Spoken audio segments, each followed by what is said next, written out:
花开花落自有时，缘去缘来总有因。大家好，欢迎收听《翠花的秘密》。今天韩一光总算出了口气。晚上，欧明轩开车送韩一光回了家，车停到韩一光的公寓的楼下。韩一静下楼来迎韩一光，却看见欧明轩的车。韩一光在欧明轩的车里有说有笑的，之后下了车。听见欧明轩对韩一光说：“自己小心，回去吧。”欧明轩喜欢韩一光，韩一静已经看出来了，嫉妒的感觉又被唤醒。欧明轩的车开走了，韩一静站在原地，自己依然比不上韩一光，那个处处比自己优秀的姐姐，从小就在所有人面前占尽了风头。一静，你下来等我的呀。韩一光看起来心情不错，韩一静想，看来他和欧明轩相处得很好，那自己又算什么呢？韩一静没有表现出任何不满的情绪，笑着说道：“是啊，我一天都没见到你了，所以到楼下等你。”韩一静和韩一光上了楼，韩一光对韩一静依然关心爱护。吃了晚饭，韩一光洗了个澡，从浴室里出来，擦着头发，跟韩一静说：“妹妹，早点睡，我累了，先休息了。”韩一静轻轻答应：“嗯。”等着韩一光回了房间，韩一静自己一个人掉起了眼泪，自己一个人出了家门，到了酒吧。韩一静在酒吧买醉，为什么自己与同是姐妹的韩一光相差这么多？她总是在人前占尽了赞美和掌声，自己只能为姐姐祝贺。挣钱养家的是她，接手韩张国的公司的人是她，被欧明轩喜欢的人是她，什么都是她。韩一静真的好伤心，杯盏轮番，醉得不省人事。我什么都没有了，没有爸爸，没有亲人，姐姐只顾着自己，从来不想我的感受。我好难过，好想有个人来保护我。为什么我的生活会变成这样？我快活不下去了。韩一静趴在桌子上，在她现在的感觉里，简直全世界都是黑暗的。天已经黑到了极点，酒吧的老板要打烊了，只有韩一静还在酒吧。酒吧老板叫道：“小姐，我们打烊了，您快回去吧，现在已经很晚了。”韩一光慢慢清醒过来：“是吗？那我走了。”韩一静挣扎着站起来，结果差点摔倒。酒吧老板看着韩一静是个小姑娘，便想送韩一静回去。“妹妹，我送你回去吧。”韩一静不想让任何人再碰她，拒绝了酒吧的老板：“不用了，我自己回去，谢谢你了。”韩一静走在空无一人的街巷，摇摇晃晃地走着，走错了路，只是一直在向前走。这条街巷有5、6个流氓，也刚刚喝完了酒，在街道边上，其中一个看到了酒醉的韩一静，说：“你看，那个妞挺漂亮的呀。”5、6个小流氓朝着韩一静走去，挡住韩一静的路。“你们是什么人啊？”韩一静站不稳，一个流氓一只手臂把韩一静挽在怀里：“妹妹，这么晚了，一个人遇上坏人怎么办啊？”“坏人，坏人！”韩一静靠在那个男人的身上，一时混乱地说道：“你看，这个小丫头喝多了，找不到家了吧？”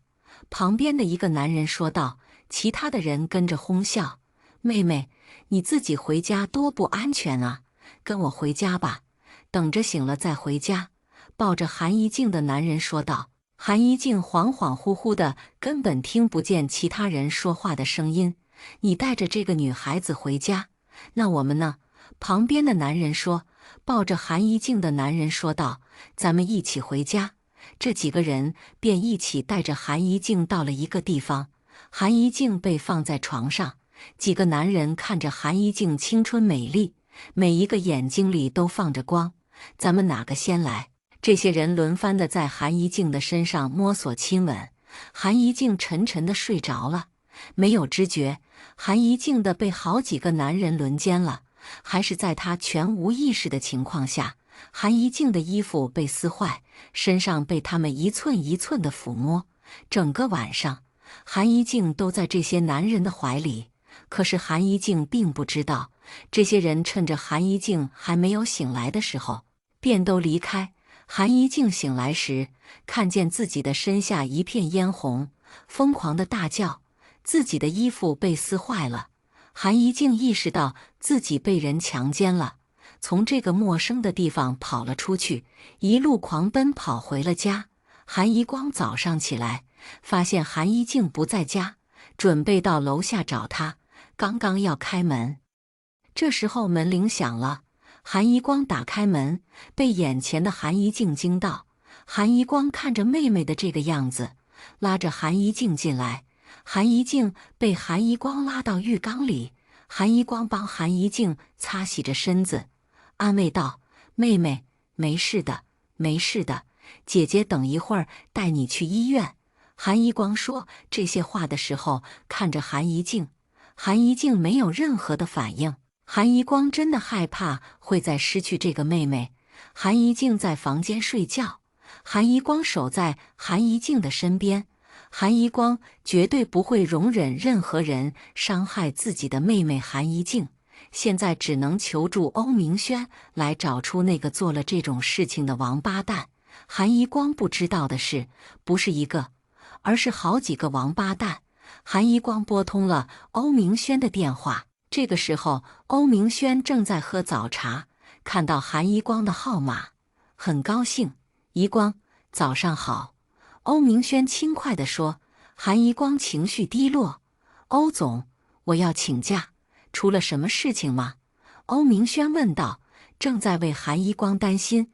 韩一光说，我妹妹昨晚出事了，韩一光的这句话怎样都说不出口，到最后哽咽流泪。欧明轩说，好，你暂时就不用上班了，你等着我，我就来。欧明轩立即赶到了韩一光那里。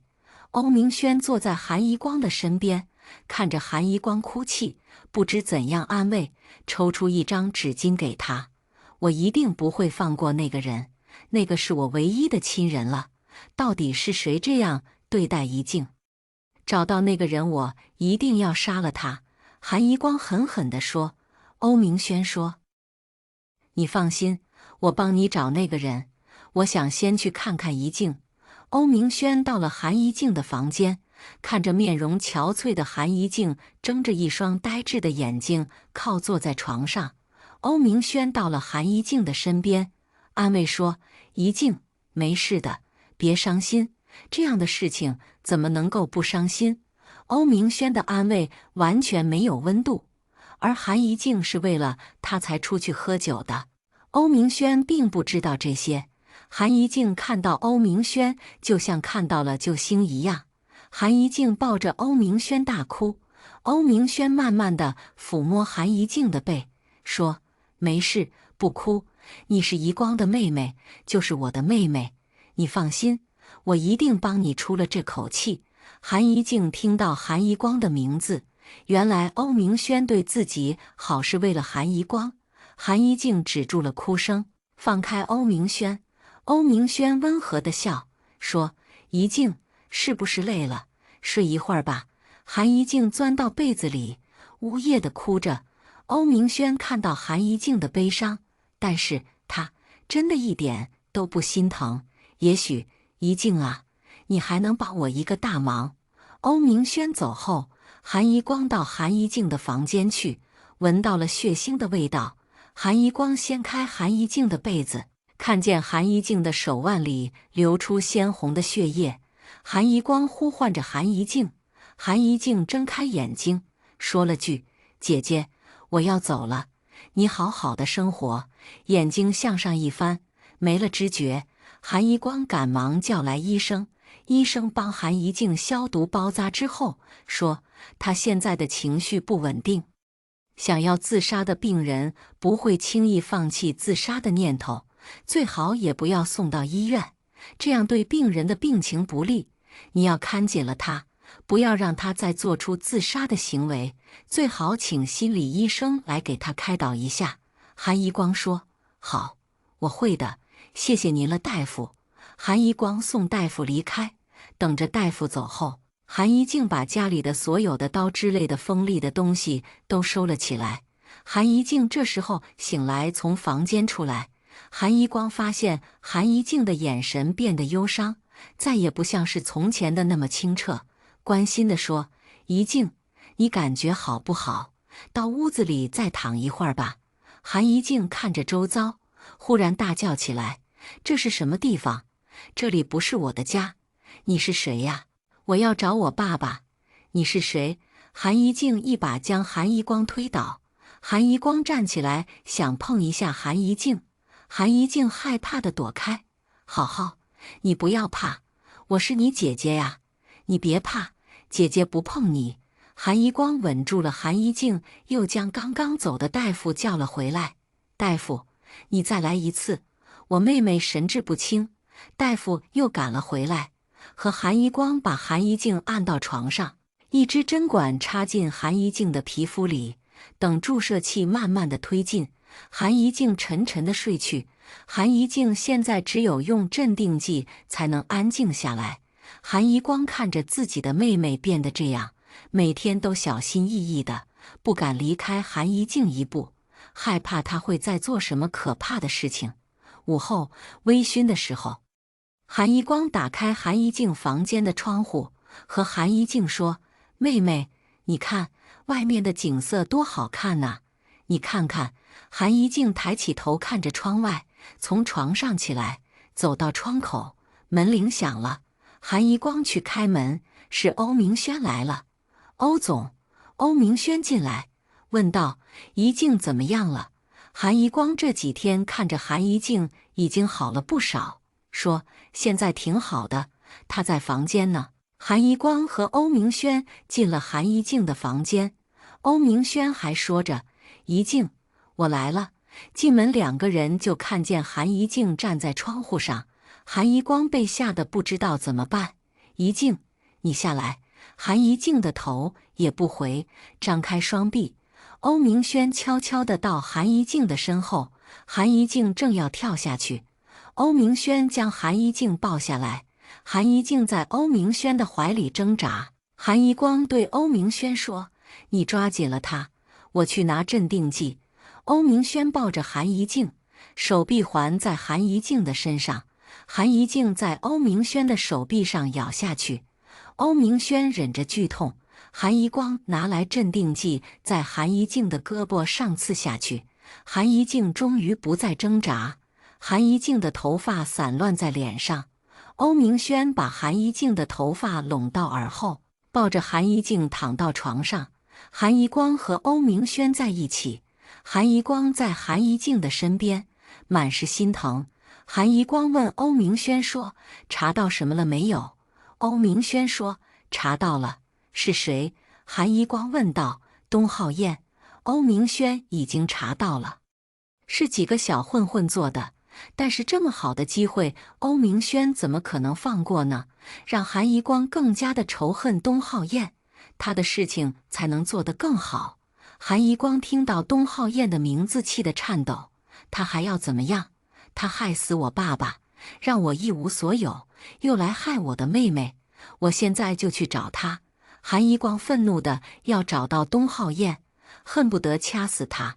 欧明轩拉住韩一光说：“咱们没有证据，他要是不承认，我们也没有办法，还是从长计议，想办法报复他。”欧明轩当然不能让韩一光去找东浩燕了，要是被韩一光发现是他在撒谎，那欧明轩的帮手就没有了。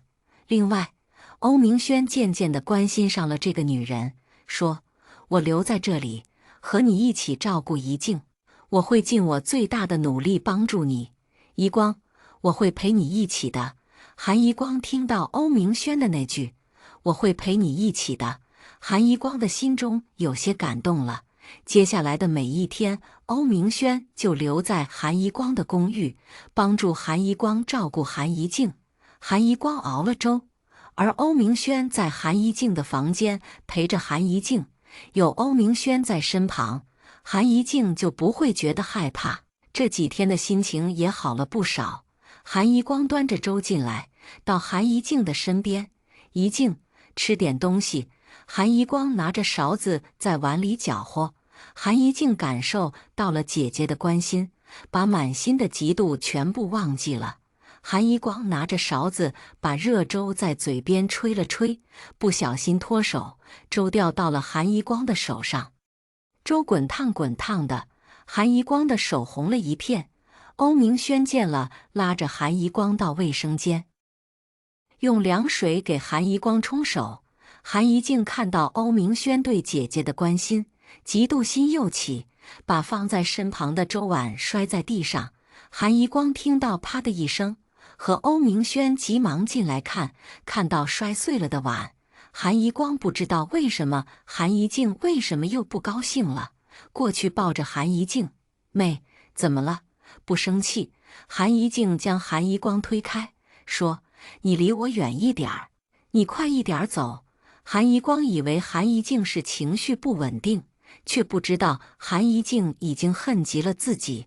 韩一光没有生气，说：“好，姐姐出去。”对欧明轩说：“你陪着一静吧，我再去给她做点吃的。”欧明轩点点头，其实心里已经很讨厌韩一静了。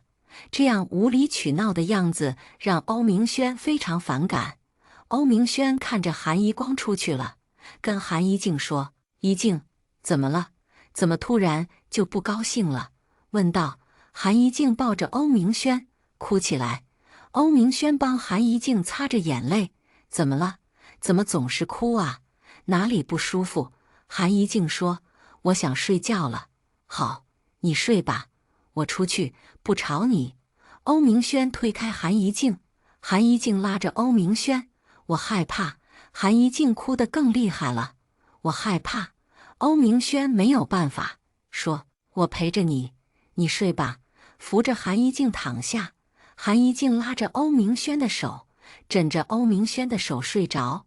欧明轩的手酸酸麻麻的，把手往外收。韩一静一下子醒了：“你要走了是吗？”欧明轩摸着韩一静的脸说：“不是，我就在这里陪你。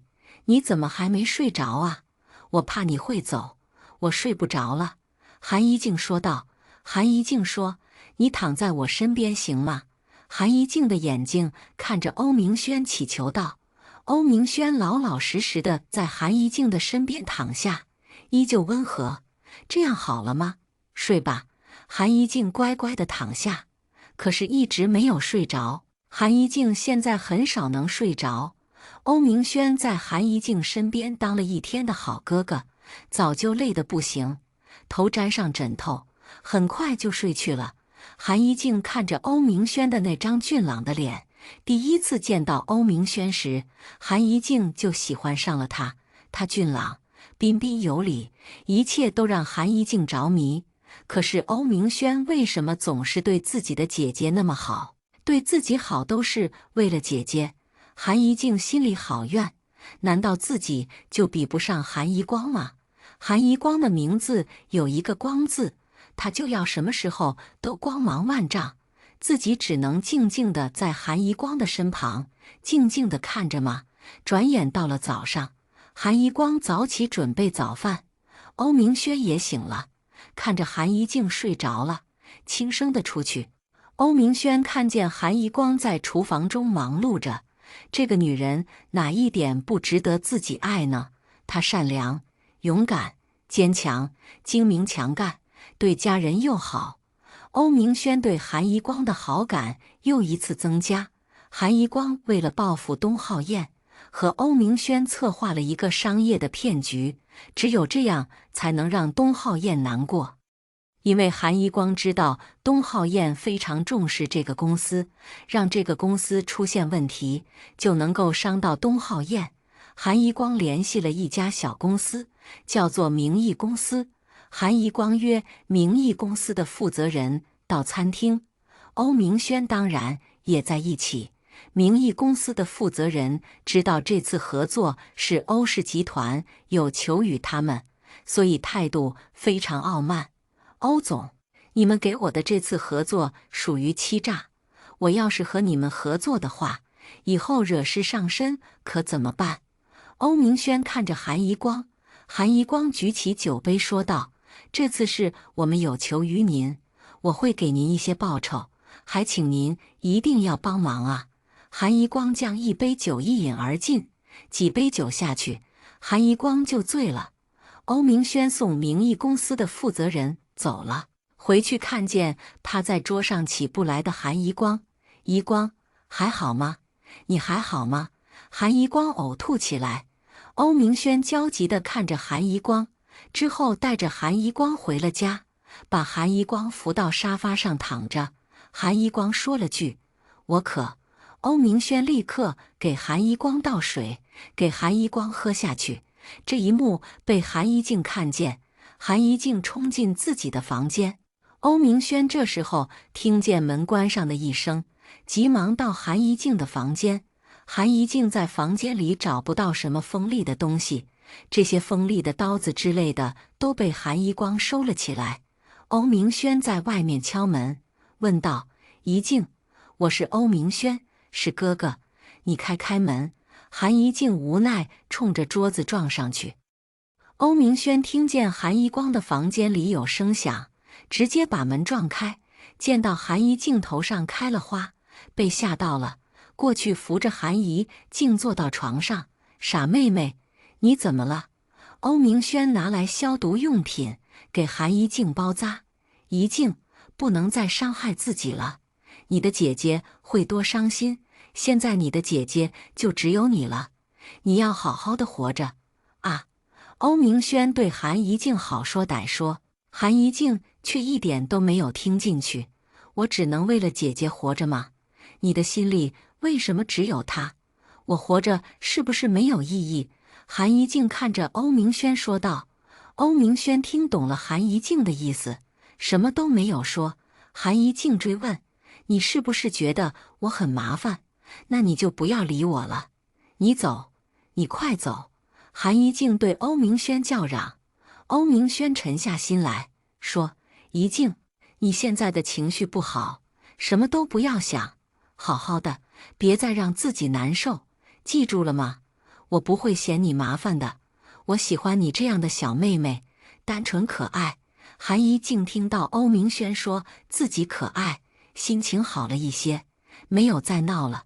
等韩一静平静下来，欧明轩回到韩一光身边，看见韩一光已经自己煮了一杯茶，正在喝。韩一光是那么的坚强，欧明轩更加的欣赏他。“你喝了这么多的酒，不休息，怎么自己去煮茶喝呀？”欧明轩心疼地看着韩一光。韩一光笑笑说：“我没事，我现在挺好的，没有那么难受了。”韩一光说着，给欧明轩倒了一杯茶。时间过去2天了，东浩燕那边的终于出了事情。东浩燕叫来名义公司的负责人，才知道是韩一光做的。东浩燕问道：“他为什么这样做？”名义公司的人不肯说，东浩燕只能用钱来收买他。“你把话说清楚，我不会追究这件事情，并且给你一笔钱。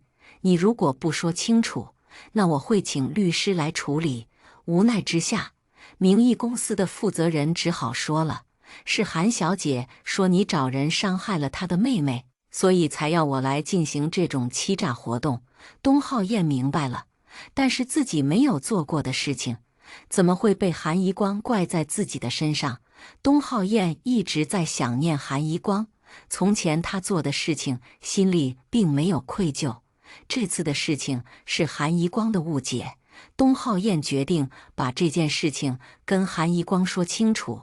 东浩燕的手机里一直有韩一光的号码，拨通了电话。韩一光看见是东浩燕打来的，挂断了电话。东浩燕继续打过去，这件事情必须要说清楚。东浩燕一遍一遍地打过去，韩一光终于接听了。“你干什么？”东浩燕说：“我们之间有误会，我想和你谈一谈，电话里说不清楚，咱们到咖啡厅谈，我在那里等你。”东浩燕把电话挂断。韩一光不想见这个人，但是他说有误会，韩一光不知道是什么事情，还是去了。金木雪在东浩燕打电话的时候，在门无意间听到。金木雪本来是想约东浩燕出去的，但是却听见东浩燕给韩一光打电话，他是不是对韩一光依然不死心？金木雪一直以为自己1年前的计划成功了，所以东浩燕才和韩一光离了婚。现在他们已经离婚了，东浩燕还对韩一光念念不忘。金木雪生气极了，一定不能让东浩燕和韩一光见面，一定不能。于是便找了人将韩一光绑架。金木雪狠毒地说道：“这个人被怎么样我管不着，只要把他抓起来，由你们处置。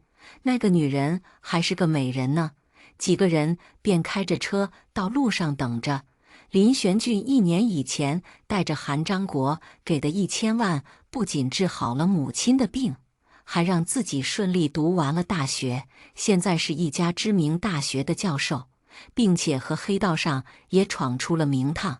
他现在回来，就是为了韩一光。无论韩一光现在是否爱他，林玄俊依然不能忘记韩一光那天裹着毛毯躺在自己家里的破旧沙发上的样子。林玄俊从路上偶然间见到了韩一光，韩一光依旧是那么的美丽和骄傲，走在街上是那么的引人注目。林玄俊远远地看着韩一光，韩一光傲人的身段林玄俊的眼中如花朵般绽放。突然从车里冲出来几个人，把韩一光强行拖上了车。韩一光被带上了一辆白色的面包车，林玄俊追着向远处开去的车奔跑，记下了车牌号。东浩燕依旧在咖啡厅等着，东浩燕一定要将这件事跟韩一光说清楚。东浩燕一直在等，他怕韩一光会不来，但是有没有勇气再给韩一光打电话，只能一直等着，一直等下去，直到韩一光到了这里。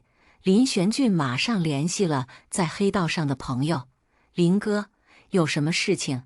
林玄俊的小弟和林玄俊在酒吧碰面，林玄俊丢给那个人一张纸条，说道：“这里是一个车牌号码，我需要找到这个车在什么地方。”林玄俊的小弟问道：“林哥，你要找什么人啊？”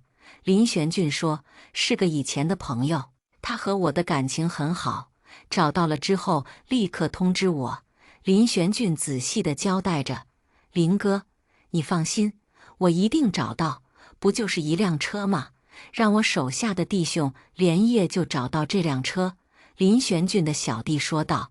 林玄俊将眼前的一杯鸡尾酒喝下去，想起了从前，忽然想去看看韩家现在怎么样了。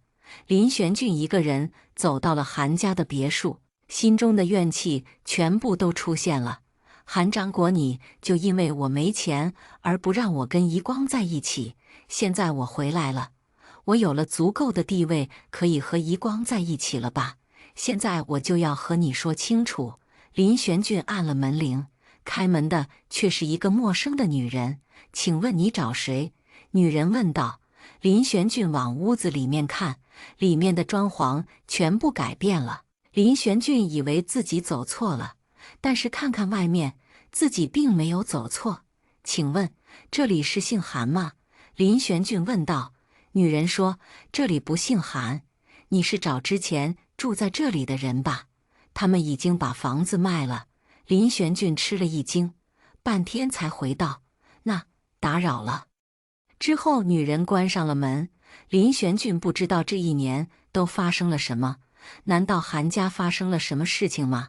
林玄俊想着，接到了他小弟的电话：“林哥，我们找到了。”电话的那边说。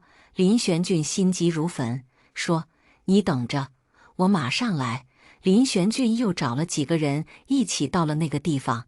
林玄俊推开门进去，看见几个男人在里面喝着啤酒。他们看见有人来了，骂骂咧咧地说道：“你们是什么人？没事就快滚！”林玄俊的小弟把那个口出狂言的人一脚踹倒了。林玄俊对其他的几个人说道：“我是林玄俊，都是道上的朋友。你们抓的这个人必须马上放了他，不然我可就不客气了。”林玄俊淡淡的说道。但是林玄俊3个字足以让这些人闻风丧胆了。地上的那人说道：“放，我们马上就放了他。”那人害怕地说道。韩一光被这些人扔到了角落，手脚都绑着，嘴巴被胶带封上。韩一光一眼便认出了林玄俊，是他吗？是他来救自己了吗？韩一光发出声音。林玄俊看到了韩一光，跟身边的人说：“谢谢你们了，你们都走吧。”林玄俊的小弟将绑架韩一光的这些人拽出了这个地方，只剩下林玄俊和韩一光在一起。林玄俊过去将韩一光的手脚都松开，韩一光看着林玄俊说不出话来。林玄俊把韩一光嘴巴上的胶带撕下来，韩一光张大了嘴巴看着林玄俊，不敢相信自己的眼睛。1年不见了，林玄俊也许变了，但是林玄俊对韩一光一样这样的温柔。问道：“一光，让你受到惊吓了？”韩一光此时心中有千言万语，却对林玄俊说道：“我没事，谢谢你了。”林玄俊带着韩一光到了自己的住处。韩一光觉得这些简直就是幻觉一样，林玄俊已经不是1年前的落魄样子，从前自己住的大房子林玄俊一样拥有了。韩一光看着林玄俊现在的家，说道：“你现在过得很好吧？我看到了，你真的过得很好。”韩一光尴尬，不知道该怎样和林玄俊相处。林玄俊说：“我这次回来就是想带你离开这里，你的父亲不同意也不可以。”林玄俊斩钉截铁地说道。韩一光的眼中落寞，说：“我爸爸不会再为难我们了，也没有机会为难我们了。我爸爸他在1年前已经去世了。”韩一光背对着林玄俊，林玄俊愣住了，怎么会发生这么多的事情？韩一光回过头说：“我已经结过婚了，而且已经离婚了。我现在配不上你。”韩一光愧疚地说：“林玄俊怎么会在乎这些？他爱的是韩一光这个人，他是什么样子的林玄俊都喜欢。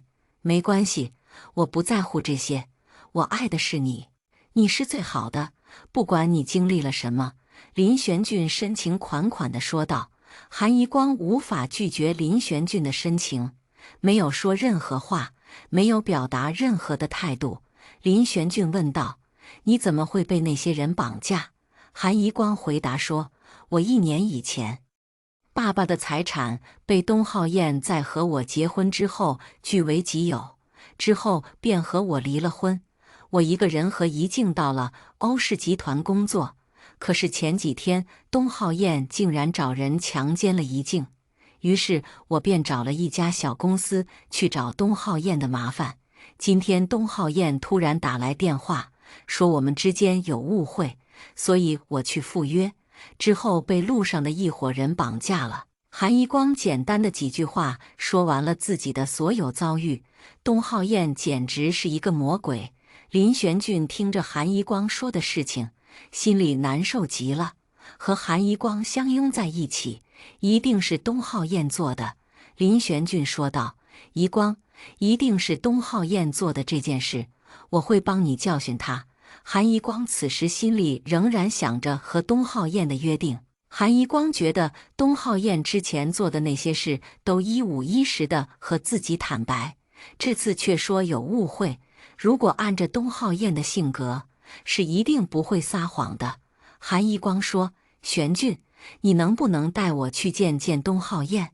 我想知道到底是怎么回事。”林玄俊答应了。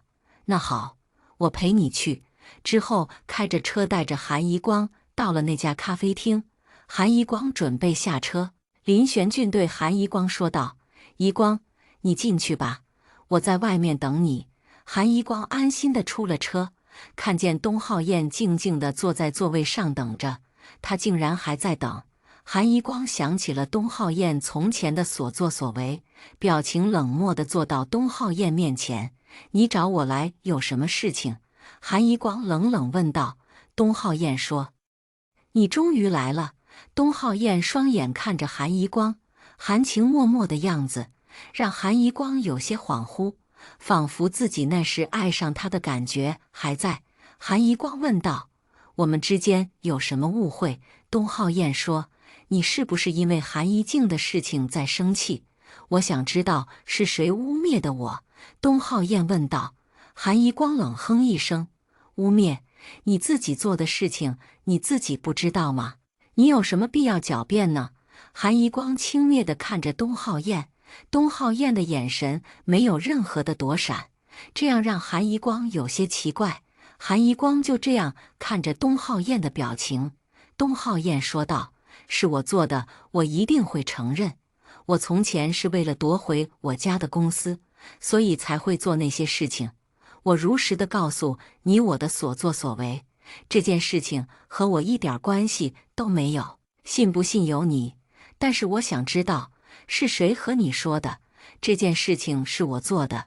东浩燕看着韩一光，眼睛不躲不闪。韩一光也大方地告诉了东浩燕，说是欧明轩告诉我的，他说是你做的。东浩燕明白了，是欧明轩在陷害自己。欧明轩一直做生意不择手段，为了击垮蓝雅劲团用了不少的手段，现在又为了和蓝雅竞争而做出这种事。欧明轩，你够狠的！东浩燕起身对韩一光说道：信不信由你，反正我没有做过。东浩燕离开了，韩一光心里半信半疑，依然不敢相信东浩燕这个男人一样充满了手段。欧明轩却一直在帮助自己，韩一光还是相信欧明轩多一点儿，但是也不敢完全相信。韩一光从咖啡厅出来，看见林玄俊在夜色中等待着自己。韩一光向林玄俊走去，林玄俊摸了摸韩一光的头发，说道：怎么样了？韩一光回答说：东浩燕不承认是他做的，他说是欧明轩欺骗了我。林轩俊说道：放心，我来调查这件事情，你不要轻易相信任何人。林玄俊爱抚地说道，为韩一光开了车门。韩一光上了车，林玄俊帮韩一光把安全带系上。林玄俊的种种举动都让韩一光感动，韩一光找到了和林玄俊当初的感觉。林玄俊对自己是那么的无微不至，什么事情都替韩一光着想。韩一光问道：玄俊，你过得好不好啊？韩一光终于关心地问了林玄俊的近况。林玄俊回答说：我过得很好，我的一切都是为了你。一光，我很想念你。林玄俊的情话并没有东浩燕的好听，但是让韩一光更加的感动。林玄俊和韩一光没有其他的话题可说。林玄俊问道：你呢？你过得好不好？韩一光看着窗外说：我和怡静在一起生活，虽然不富裕，但是很安宁。韩一光想懂了韩一静，自己一天都没有见到韩一静了，不知道韩一静现在怎么样了。一静，她现在情绪很不好，我每天都守着她。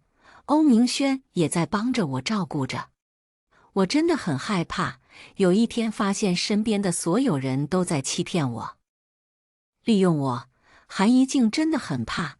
林玄俊说道：一光，1年以前我说的话都是因为我妈妈得了癌症，可是我没有钱去治疗，你的父亲用1000万让我和你分手，所以才会和你说那些话。韩一光已经不在乎这些事情了，我不在乎这些了，从前的事情就是我的噩梦，我只想和你珍惜现在。韩一光望着窗外，看透了很多的事情。韩一光回到家，欧明轩还在自己的家里照顾韩一静。韩一静现在的状态看起来好了不少，和欧明轩在一起有说有笑的。韩一静坐在欧明轩的旁边，给欧明轩扒着橘子。欧明轩一如既往的礼貌和温和。韩一光怎样看着欧明轩都不像是会做出那样恐怖的事情的人。韩一光进来，在门口换鞋。欧明轩打着招呼：“一光，你回来了。”欧明轩的笑容动人，韩一光险些被欧明轩的笑容收买。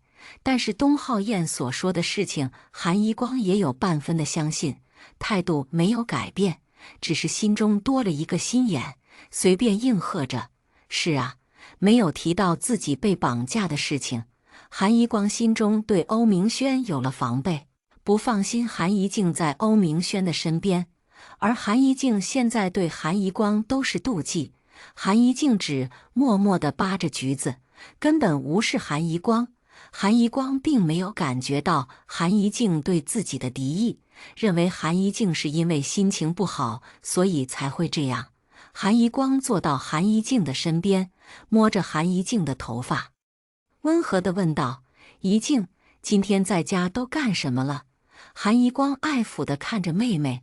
韩一静并不回答，扒完了橘子递给欧明轩：“哥哥，给你。”韩一静的笑容纯美，看起来那么的单纯和真诚。欧明轩接过橘子，说了声：“谢谢一静啦。”韩一光观察着欧明轩。欧明轩的态度举止都非常的大方和得体，一副正人君子的样子，不像是个恶人。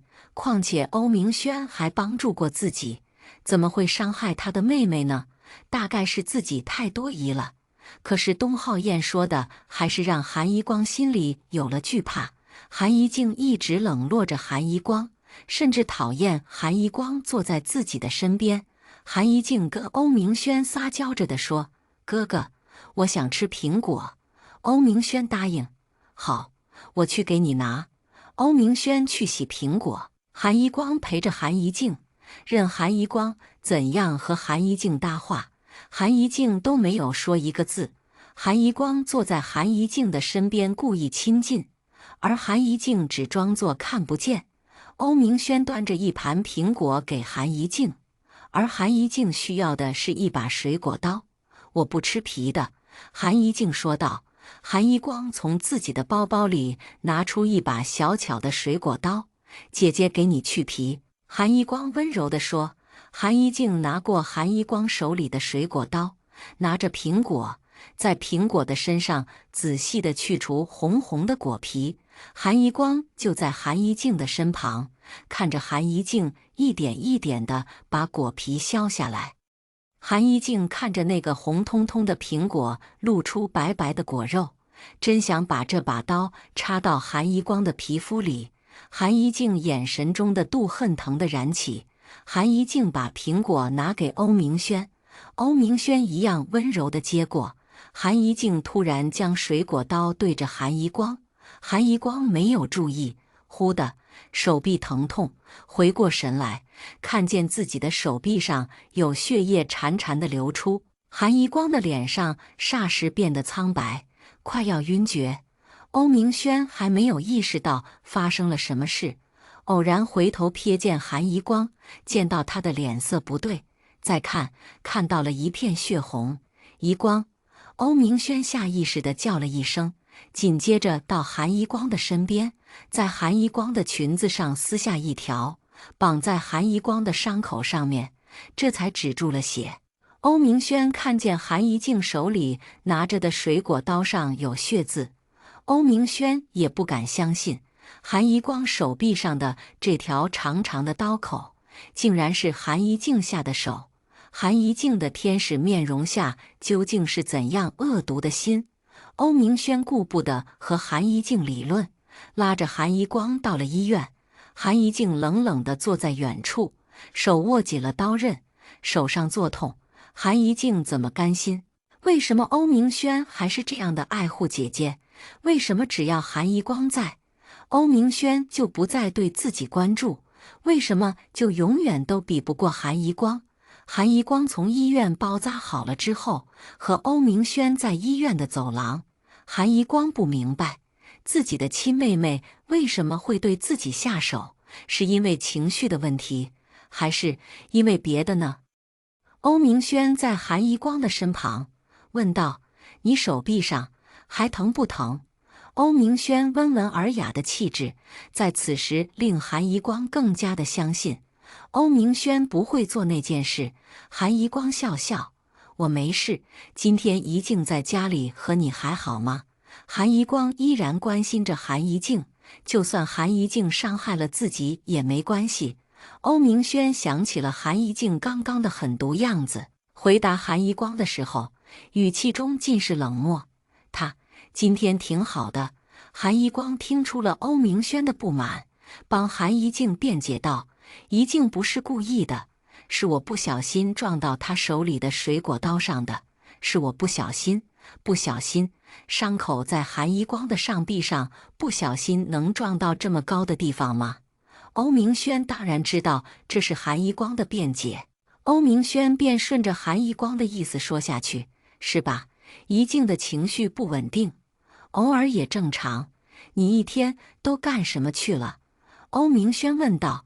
韩一光说：“我下午去见东浩燕了，结果被一伙绑匪绑架了，幸好以前的一个朋友救了我。”韩一光只说去见的东浩燕，但是没有提过关于东浩燕的说法的半个字。欧明轩却关心这个部分，说：“那你和东浩燕见面有什么事情吗？不是不愿意见他吗？”欧明轩小心地问道。韩一光找了个理由，说是关于上次的合同的事情，他不是不愿意跟我们签约吗？现在又改变主意了，所以让我去和他谈一谈。哦，欧明轩放下心来，咱们回去吧，现在已经很晚了，你要好好的休息，还要照顾怡静呢。欧明轩开车送韩一光回去。欧明轩越来越喜欢韩一光这个女人了。开了车的音响，放了一首《月亮代表我的心》，跟着轻轻的哼唱。韩一光一身的疲倦，听着轻柔的音乐渐渐睡去。欧明轩在后视镜上看见韩一光的睡容，面容精致，坚强勇敢，精明强干。这个韩一光真是不简单。到了韩一光所住的公寓，欧明轩不忍心叫醒他，那么就在车上放着轻柔的音乐，看着后视镜里的韩一光，这样安安静静地看着他，真的很好。真的，这个夜晚就这么共处在一个空间中，每一分每一秒都是享受。韩一静一直在楼上的窗户边上观察着欧明轩和韩一光回来，看见欧明轩的车就停在楼下，可是韩一静看着很长时间都没有看见欧明轩和韩一光出来。韩一静在想，他们是不是在车里做着什么？韩一静的心里充满了肮脏的东西。韩一静冲下楼，想要把它们拆开，走近了，才看见韩一光在车子里面睡觉，弱弱地扣了2下车窗。欧明轩在前座哼唱着曲子，根本没有发觉有人在车外。韩一静又扣了2下车窗，韩一光被弱弱的扣窗声吵醒，见到泪眼朦胧的韩一静的小脸在窗外。韩一光开了车门，欧明轩接着也跟了出去。韩一静对着韩一光说了一声：“姐，对不起，我不是故意的。”韩一静的眼泪说来就来，让韩一光无法招架。韩一光擦着韩一静的泪，说：“我知道，姐姐都知道，是我没有照顾好你。”韩一静的乖巧样子装得很像，连一旁最为阴险的欧明轩都没有看出来。欧明轩跟着韩一静和韩一光上了楼。韩一光对欧明轩有了戒心，说：“欧总，多谢你这些天的照顾，我就不麻烦您了，我自己可以照顾怡静的。欧总，您的工作是在忙，我就不占用您的时间了。”韩一光想让欧明轩走，欧明轩当然明白了。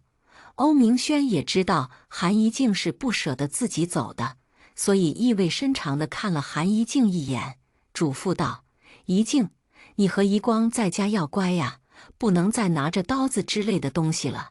那天伤到的不是你姐姐，把自己给伤了。”欧明轩还附带了一句意味深长的话：韩一静本来就是心思单纯的女孩子，听到关心的话，马上说：“姐姐，你让欧哥哥在这里吧，我想和他在一起。”韩一光最不能拒绝的就是韩一静的要求。可是，如果欧明轩是伤害你的人，那么绝对不能让他留在你的身边。韩一光爱抚地摸摸韩一静的头发，说：“姐姐自己照顾你好不好？欧总那里很多事情要处理，姐姐也能照顾好你的。”韩一光的好心却被韩一静理解为坏他的好事。韩一静请求不行，便改为哭闹，叫喊着：“你是不是不想让我好过？你还是不是我姐姐？”韩一静的哭声越来越大，惹来左邻右舍的围观。韩一光没了办法，只好答应：“姐姐听你的，姐姐听你的，不哭了，不哭啊！”欧明轩到底是留在了韩一光的家里，即使是为了爱情，也不惜使用欺骗的手段。韩一静停止了哭喊，韩一光让欧明轩留在了自己家里。欧明轩留在韩一光的家里，每天要陪着韩一静睡觉，要给韩一静做饭，还要陪她散步，脸上没有任何的厌烦，但是心里的厌恶不能说清。林玄俊晚上打来电话，韩一光对林玄俊的感觉始终没有改变过。在东浩燕占据自己的心之前，林玄俊在自己的心里始终是第一位的。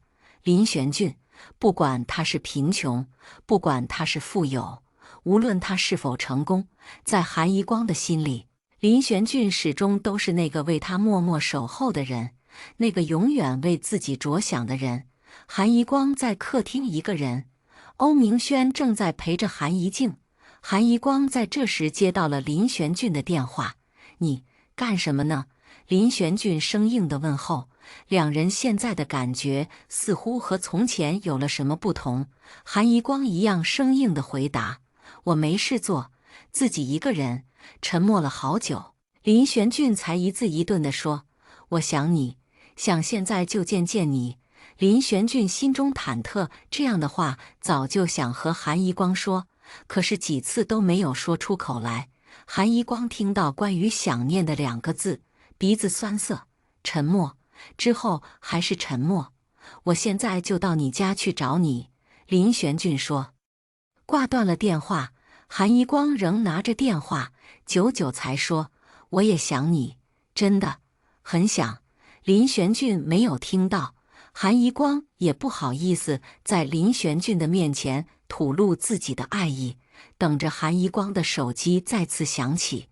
韩一光看到手机的消息：“我在楼下，是要我上去，还是你来见我？”林玄俊和韩一光是一样的心情，想见又不敢见。韩一光最终将主动权交到林玄俊的手里：“你上来吧，来我家说话。”韩一光这样的回复。林玄俊上了楼，韩一光给林玄俊开了门：“进来吧。”韩一光的话简单。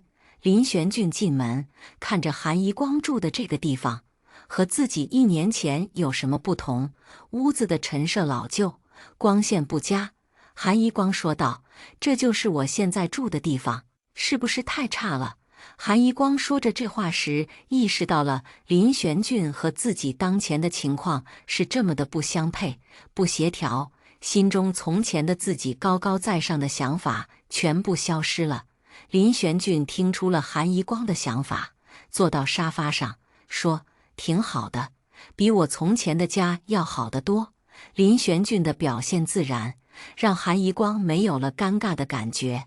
这时欧明轩从韩一静的房间出来，林玄俊和他互相看着。林玄俊以为这是韩一光现在的男朋友，说：“是不是不太方便？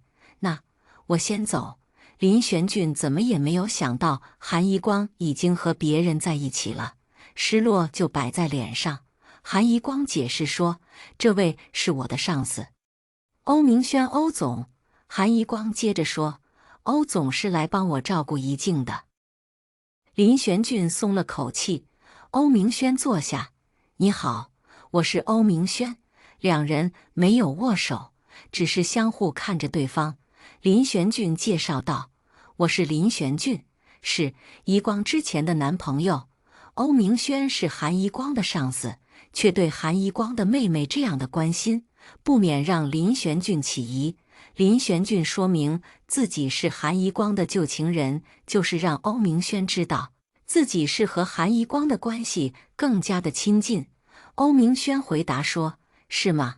怡光有你这样的男友，真是幸运。”欧明轩的谈吐大方，丝毫不表露内心的想法。韩怡光就在一旁，也不知该怎么做，总觉得气氛怪怪的。林玄俊对韩怡光说：“怡光，你想不想和我出去谈谈？”林玄俊想和韩怡光单独相处。韩怡光说：“欧总在，主人出去，让客人在家，不太合适吧？”韩怡光向林玄俊表达了自己的态度：“主人、客人说得分明。”林玄俊既然明了韩怡光的态度，那也没有什么必要再留下了，等着之后再找机会，这有什么着急的？欧明轩插了一句：“没事，咱们也很熟悉了，哪里还算得上客人？你们有事就出去说。”欧明轩这样的回话，不仅显得自己的大方，还为自己争回了一点颜面，至少自己不是个外人。林玄俊说道：“那好，怡光，咱们出去吧。”林玄俊拉着韩怡光出了门。欧明轩的心里不是滋味，拿起一个玻璃杯摔在地上，玻璃碎片溅起，划破了欧明轩的脸颊。一声破碎的声音吵醒了韩怡静。韩怡静跑出来，看见欧明轩的脸上出了血。“哥，你干什么呢？怎么把自己给弄伤了？”韩怡静对欧明轩是真心的，拿来棉签为欧明轩处理伤口。欧明轩气不过，这个韩怡光是什么意思？就是要把自己排除在外。他明明对韩怡光无微不至的照顾，却换来韩怡光的界限分明。韩怡静在自己的身旁，欧明轩却从来不去注意这个女孩子，甚至所有的温存都是为了做给韩怡光看的。林玄俊带着韩怡光来到了东花园路。“你带我来这里干什么？”韩怡光问道。林玄俊说：“为了你，我从前的那个家一直都留着，就是为了思念你。”林玄俊满是深情地说道。韩怡光说：“你真的都记得吗？”韩怡光的爱在慢慢的复燃，记得，每一天，每一分，每一秒都记得。林玄俊的声音平稳，这话不止在自己的脑海中出现过一次了。“怡光，你知不知道我有多想念你？我在外面的1年，每一天都在想你。”林玄俊牵着韩怡光的手：“来，咱们去看看。”林玄俊现在的每一句话都有温柔的成分。韩怡光任由着林玄俊拉着自己走到楼上，开了门。那间屋子的每一个角落都没有改变过。韩怡光愣住，仿佛那一晚还在眼前。这里怎么这么干净啊？韩怡光的手在茶几上摸着，纤尘不染。林玄俊回答说：“我每天都让人来打扫，1年的时间，一天都没有间断过。”林玄俊竟然这样的在乎和韩怡光的过往，那段记忆是他们共同的回忆。韩怡光环抱着林玄俊：“我也很想你，可是我有一个问题。”林玄俊先回答说：“我知道，你是要问我为什么和你说那样的话是吗？”韩怡光点点头：“是因为那个叫东浩燕的人，他说你是自愿和他结婚的，说你对我已经厌倦。”怡光，我始终不相信，到底是怎么回事？林玄俊说出了自己一直耿耿于怀的事情。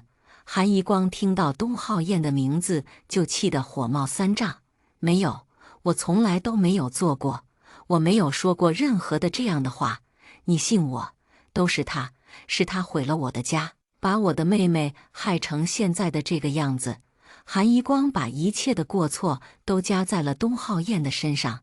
那么怡静的事情不必再问了，就是东浩燕做的，就是这个人。韩宜光的心里充满了仇恨。林玄俊安慰道：“没事，现在我在你的身边，你要怎么做，我来帮你。”林玄俊想帮助韩宜光，韩宜光是他最在乎的人了，韩宜光的目标就是他的目标。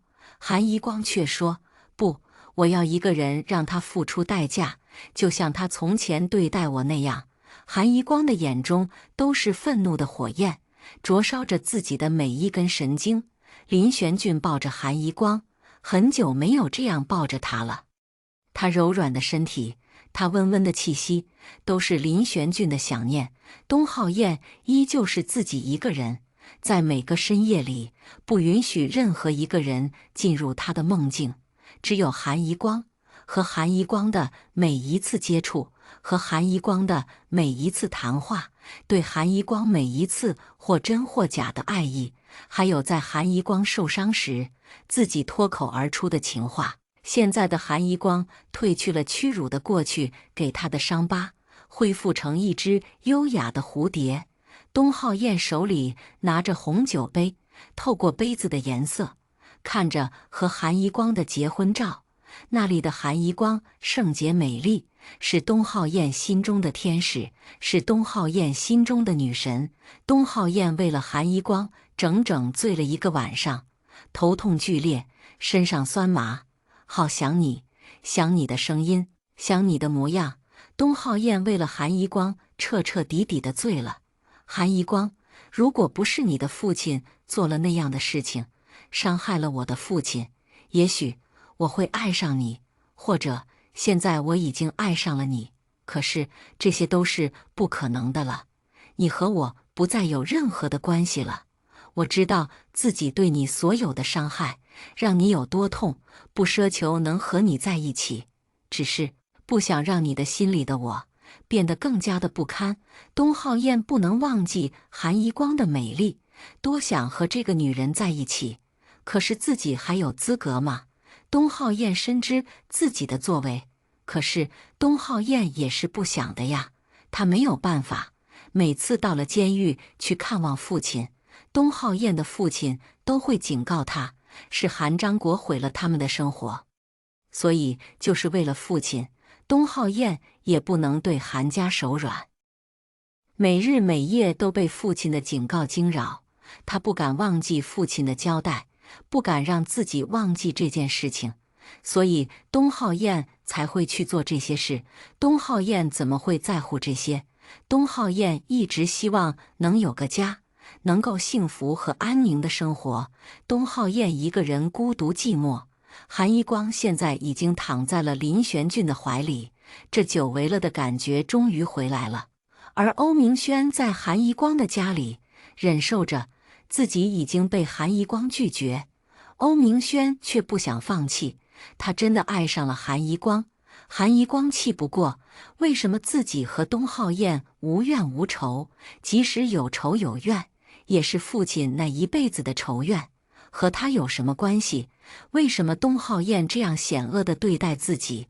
韩宜光当年被东浩燕伤得体无完肤，没有力气招架，本来只想和妹妹好好的生活，之前的事情就都算了，终归是韩章国自己的父亲留下的债，替父亲还了，心里也舒服一点。可是东浩燕伤害自己妹妹，这让韩宜光无法原谅。韩宜光想着下一个报复的计划，这个计划不能让林玄俊参与，因为林玄俊是他最爱的人，韩宜光不会让自己爱的人受到牵连。韩宜光的身旁躺着熟睡的林玄俊，韩宜光决定这次依旧要悄悄地离开。韩宜光在林玄俊的脸颊吻下去，近的可以看见林玄俊修长的睫毛。林玄俊的眼睛缓缓睁开，扑到韩宜光的身上。你吻我，为什么不在我醒着的时候？林玄俊看着有些害羞的韩宜光，韩宜光看着林玄俊帅气的脸，战战兢兢地说：“我害怕。”怕什么？林玄俊问。怕你会拒绝。韩宜光始终不敢确定林玄俊是不是想和自己在一起，怕这一切都是自己的幻觉。林玄俊在韩一光的脖子上亲吻，停下，问道：“现在还怕吗？”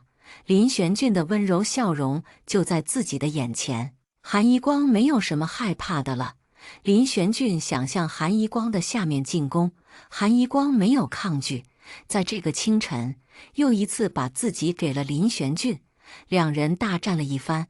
林玄俊到了浴室去冲了个澡，韩一光趁着这个空当悄悄地走了。韩一光爱这个男人，真的想和这个男人在一起。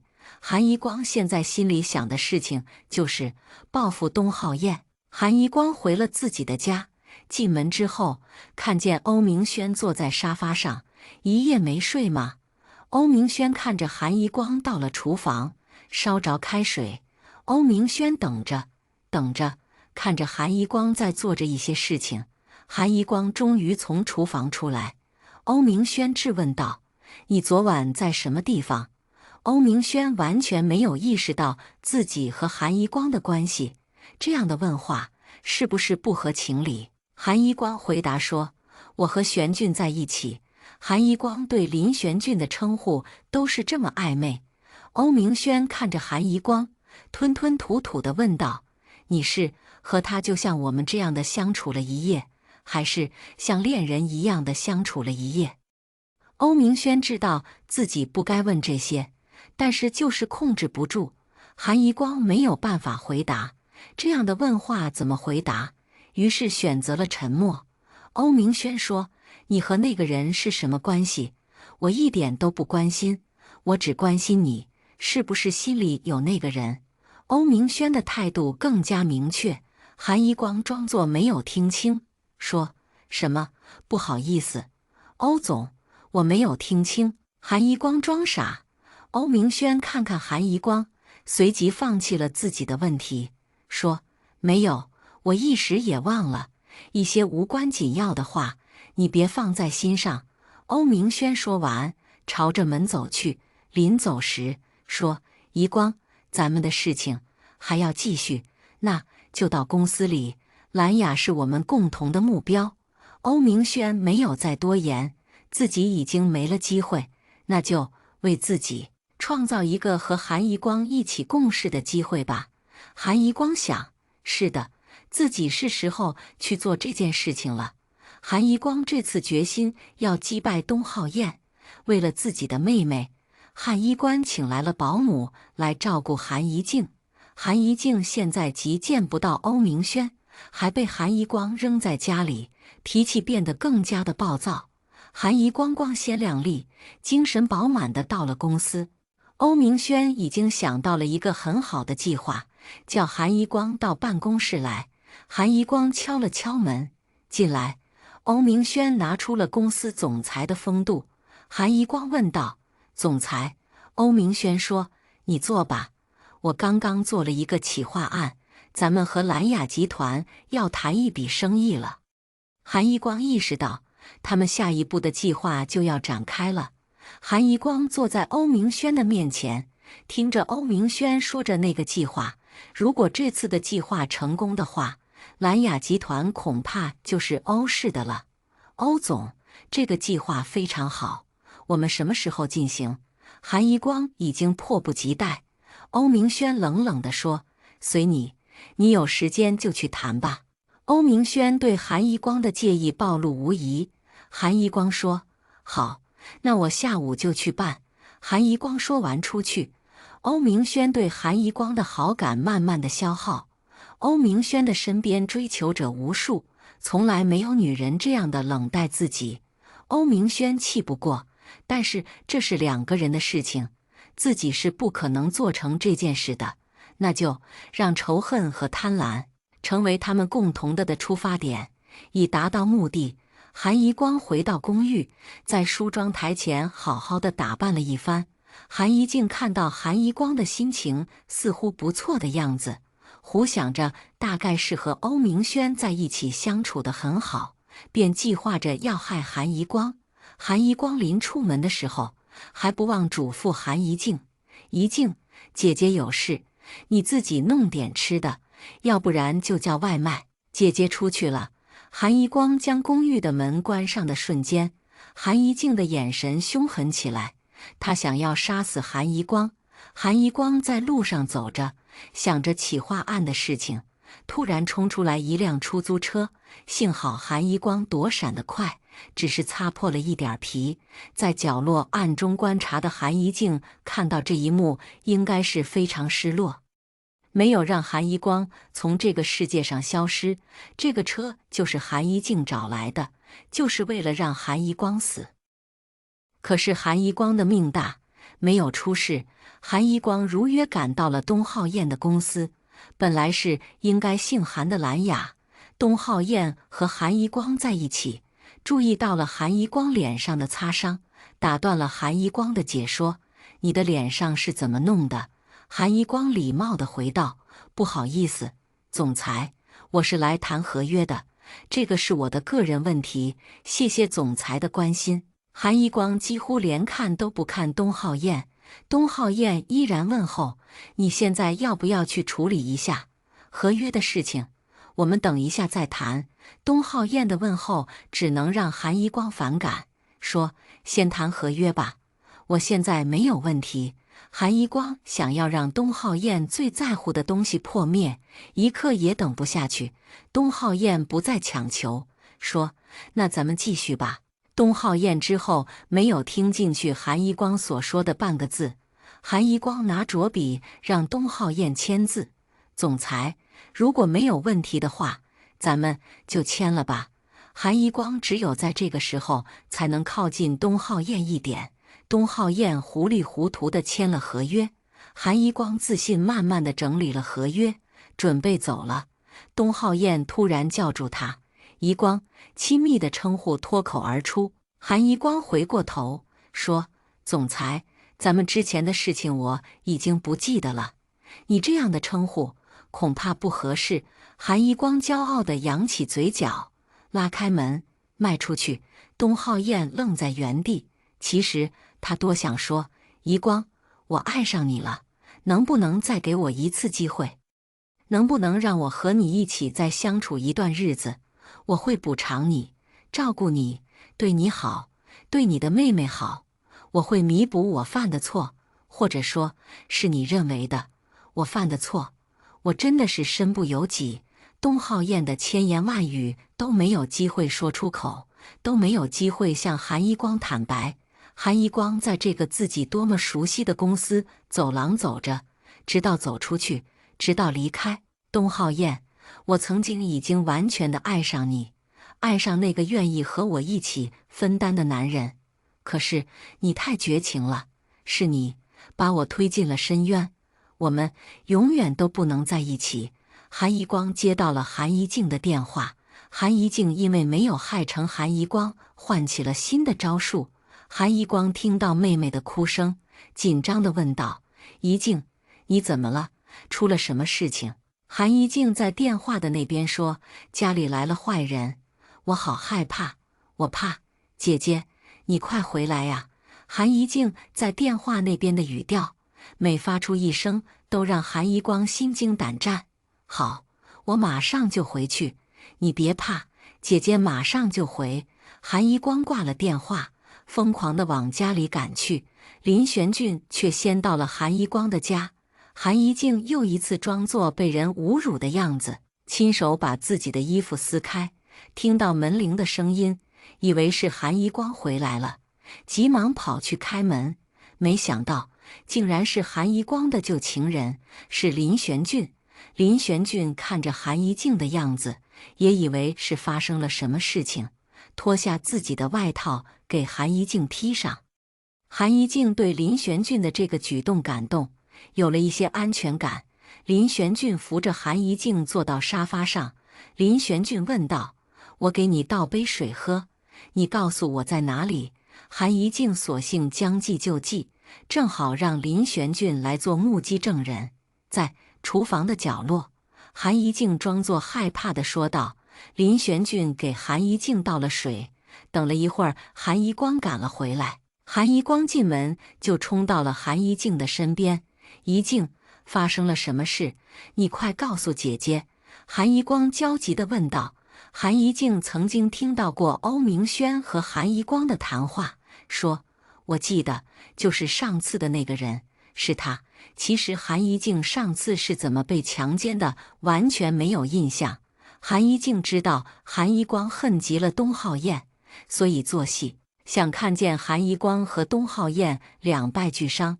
韩一光不知道东浩燕对韩一光也是真心的，韩一光更加痛恨东浩燕了。韩一光看着自己的妹妹又一次的被伤害，平静了些，说：“一静，到房间去休息休息。”韩一光扶着韩一静到房间休息，等韩一静睡着了，又出来和林玄俊在一起。一光，林玄俊不知道怎么安慰。韩一光握着韩一光的手，说：“你放心，我没事。东浩燕伤我们的次数越多，我就会让他付出加倍的代价。”林玄俊还不能确定这事情是不是东浩燕做的，说：“一光，这个事情还不能下定论，让我来调查一下。”韩一光此时的情绪坏到了极点，说：“还有什么可调查的？你知道东浩燕是怎么和我离婚的吗？就是拿这种事情来要挟的。他拿着一张我被人来威胁我，可是我没有，我分明记得那个人被警察带走了，那个人连碰我一下都没有。”韩一光说着，眼泪流下来。林玄俊听说了这件事情，马上找到了东浩燕。东浩燕正在公司开会，林玄俊带着10几个黑社会的人冲进了会议室。东浩燕，林玄俊叫道。东浩燕淡定地坐着，不急不躁地问道：“请问你是哪位？我们这里是合法经营，和黑道没有什么交情吧？更加没有什么过节。”林玄俊冷笑一声，说：“你真是贵人多忘事。你不记得了吗？1年之前，我们曾见过一面的呀。”东浩燕这时认出了林玄俊，说道：“是你呀？怎么现在混得好了，就来我这里撒野了吗？”东浩燕满是瞧不起地说。林玄俊说：“我找上门来，自然有我的道理。你是怎么和韩一光离婚的呢？你不记得吗？我今天来就是为了来给你个教训，来给韩一光讨回个公道。”林玄俊看着东浩燕说。东浩燕不想再提从前自己对韩一光的所作所为。保安呢？叫保安把这些人给我轰出去。东浩燕气急地说。等着保安上来，林玄俊带着的这10几个人足够对付他们了。保安没有起到任何的作用。林玄俊在会议室气焰嚣张。林玄俊说：“我不会动你这里的任何一样东西，只是跟你说一声，我不会轻易的放了你。”林玄俊带着人离开。东浩燕全身没了力气，怎么，自己是错的吗？但是明明是韩章国有错在先，难道一报还一报不对吗？韩一光对东浩燕失望到了极点，上次已经让东浩燕的公司付出了代价，本来想就此收手，但是东浩燕的恶性继续败露，让韩一光无法原谅。东浩燕破坏了韩一光本来的一段感情，心里愧疚，追出去，到了公司的楼下。林先生，你等一等，东浩燕叫道。林玄俊跟身边的那些人说：“你们先走吧。”林玄俊也想和东浩燕好好的谈谈了。林玄俊走到东浩燕的面前：“你有什么事？”冷淡相对，东浩燕抿了抿嘴，说：“我是想告诉你，韩一光的心里一直都有你。”东浩燕只能做这么多。林玄俊微微的笑了，眼睛盯着东浩燕。东浩燕与林玄俊对视，随后林玄俊把自己的目光收回，说道：“你现在说这些干什么？这对你还能有什么好处？你已经得到了蓝雅集团，你还有什么所图？”林玄俊看待东浩燕只是一个唯利所图的小人。东浩燕断断没有安什么好心思。东浩燕简单的说道：“现在我确实没有什么可以再去伤害他的理由了，我现在没有任何的原因再去算计他，也用不上去算计他，他对我已经没有任何价值。东浩燕确实没有什么理由再去哄骗韩一光，只是我想告诉你的是，有错在先的不是我，是韩章国。我的父亲被韩章国陷害入狱，这件事情我绝对不能当作没有发生过。当初韩章国为了让你离开宜光，不就是以钱来要挟，拿你母亲的病来要挟吗？东浩燕对那年的事情了如指掌。林玄俊不想提起从前的事情，依旧一样态度问道：“你到底是为了什么？你的动机，你的理由，还有你的仇恨，和我没有任何的关系。东浩燕能为了什么？现在他发现自己深深地爱上了韩一光，对于自己对韩一光的伤害无法挽回，唯一能让自己去做的事情，就是尽量的挽回那些韩一光还能留下的幸福的东西。林玄俊就是韩一光快乐的理由。那么，东浩燕想，就让林玄俊回到韩一光的身边，因为他自己已经没有资格去爱韩一光了。我只是想告诉你这件事情，让你不要为了那年我说的话介意，再次接受韩一光，让他幸福。东浩燕说着这些话的时候，让人感觉不到任何的温度，即使是善意的拜托，在东浩燕的嘴里说出，都不能让林玄俊相信。东浩燕这是什么意思？难道他真的是为了韩一光吗？难道他是良心发现了吗？你不是丧心病狂地害死了韩一光的家人吗？不是狠毒地伤害韩一光的妹妹吗？现在你又要做什么？是不是想要再次伤害他？林玄俊狐疑的眼神让东浩燕发笑。你是不是害怕我又要动什么心思了？放心，我没有任何需要的了。我只是为了让韩章国付出代价，我已经达到了我的目的。我现在只是想弥补我从前做的事情，我只想让你和韩一光继续在一起。东浩燕无比真诚地说出。林玄俊思索了片刻，那好，就相信东浩燕是真心的。他现在要是对韩一光再有什么伤害，林玄俊已经能够完全的对付他。我和一光已经和好了，我从来都没有相信过你所说的那些话。我一直坚信一光是爱我的，所以不需要你的费心了。林玄俊冷冷地拒绝了东浩燕的好意，因为这是曾经伤害过他最爱的女人的人。林玄俊没有任何的理由，就像东浩燕没有任何的理由去帮助韩一光一样，去友好地对待东浩燕。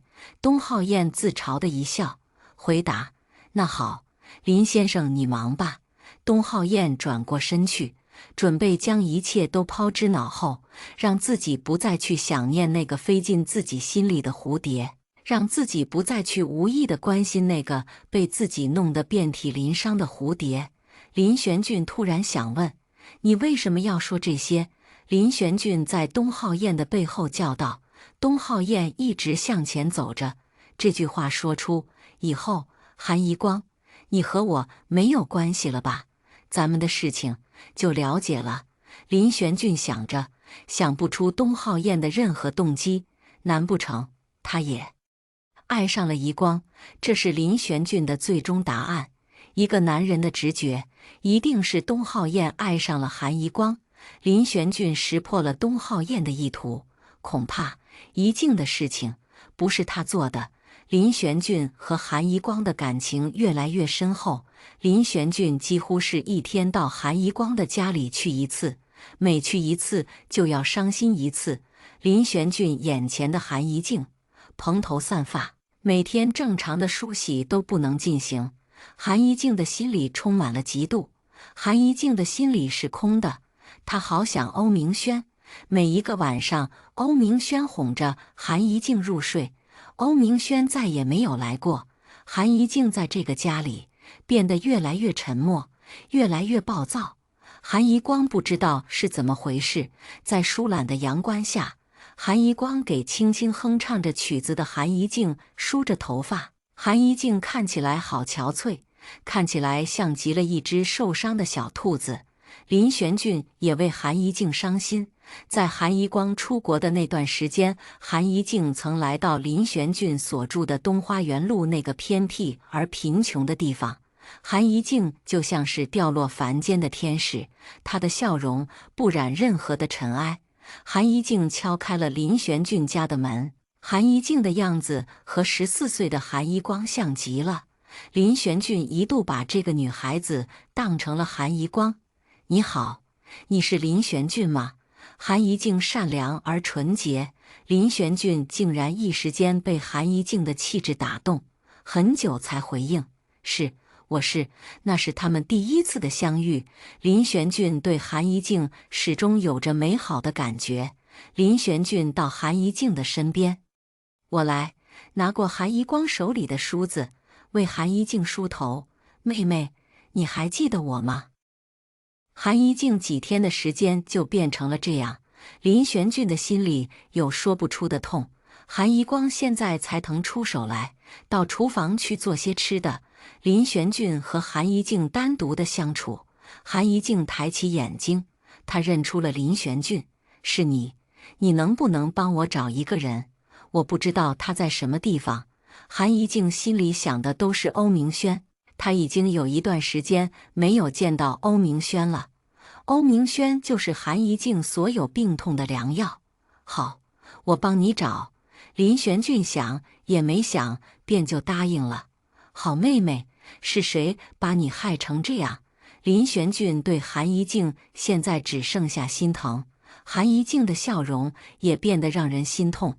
韩一静就是一块破碎的玻璃娃娃。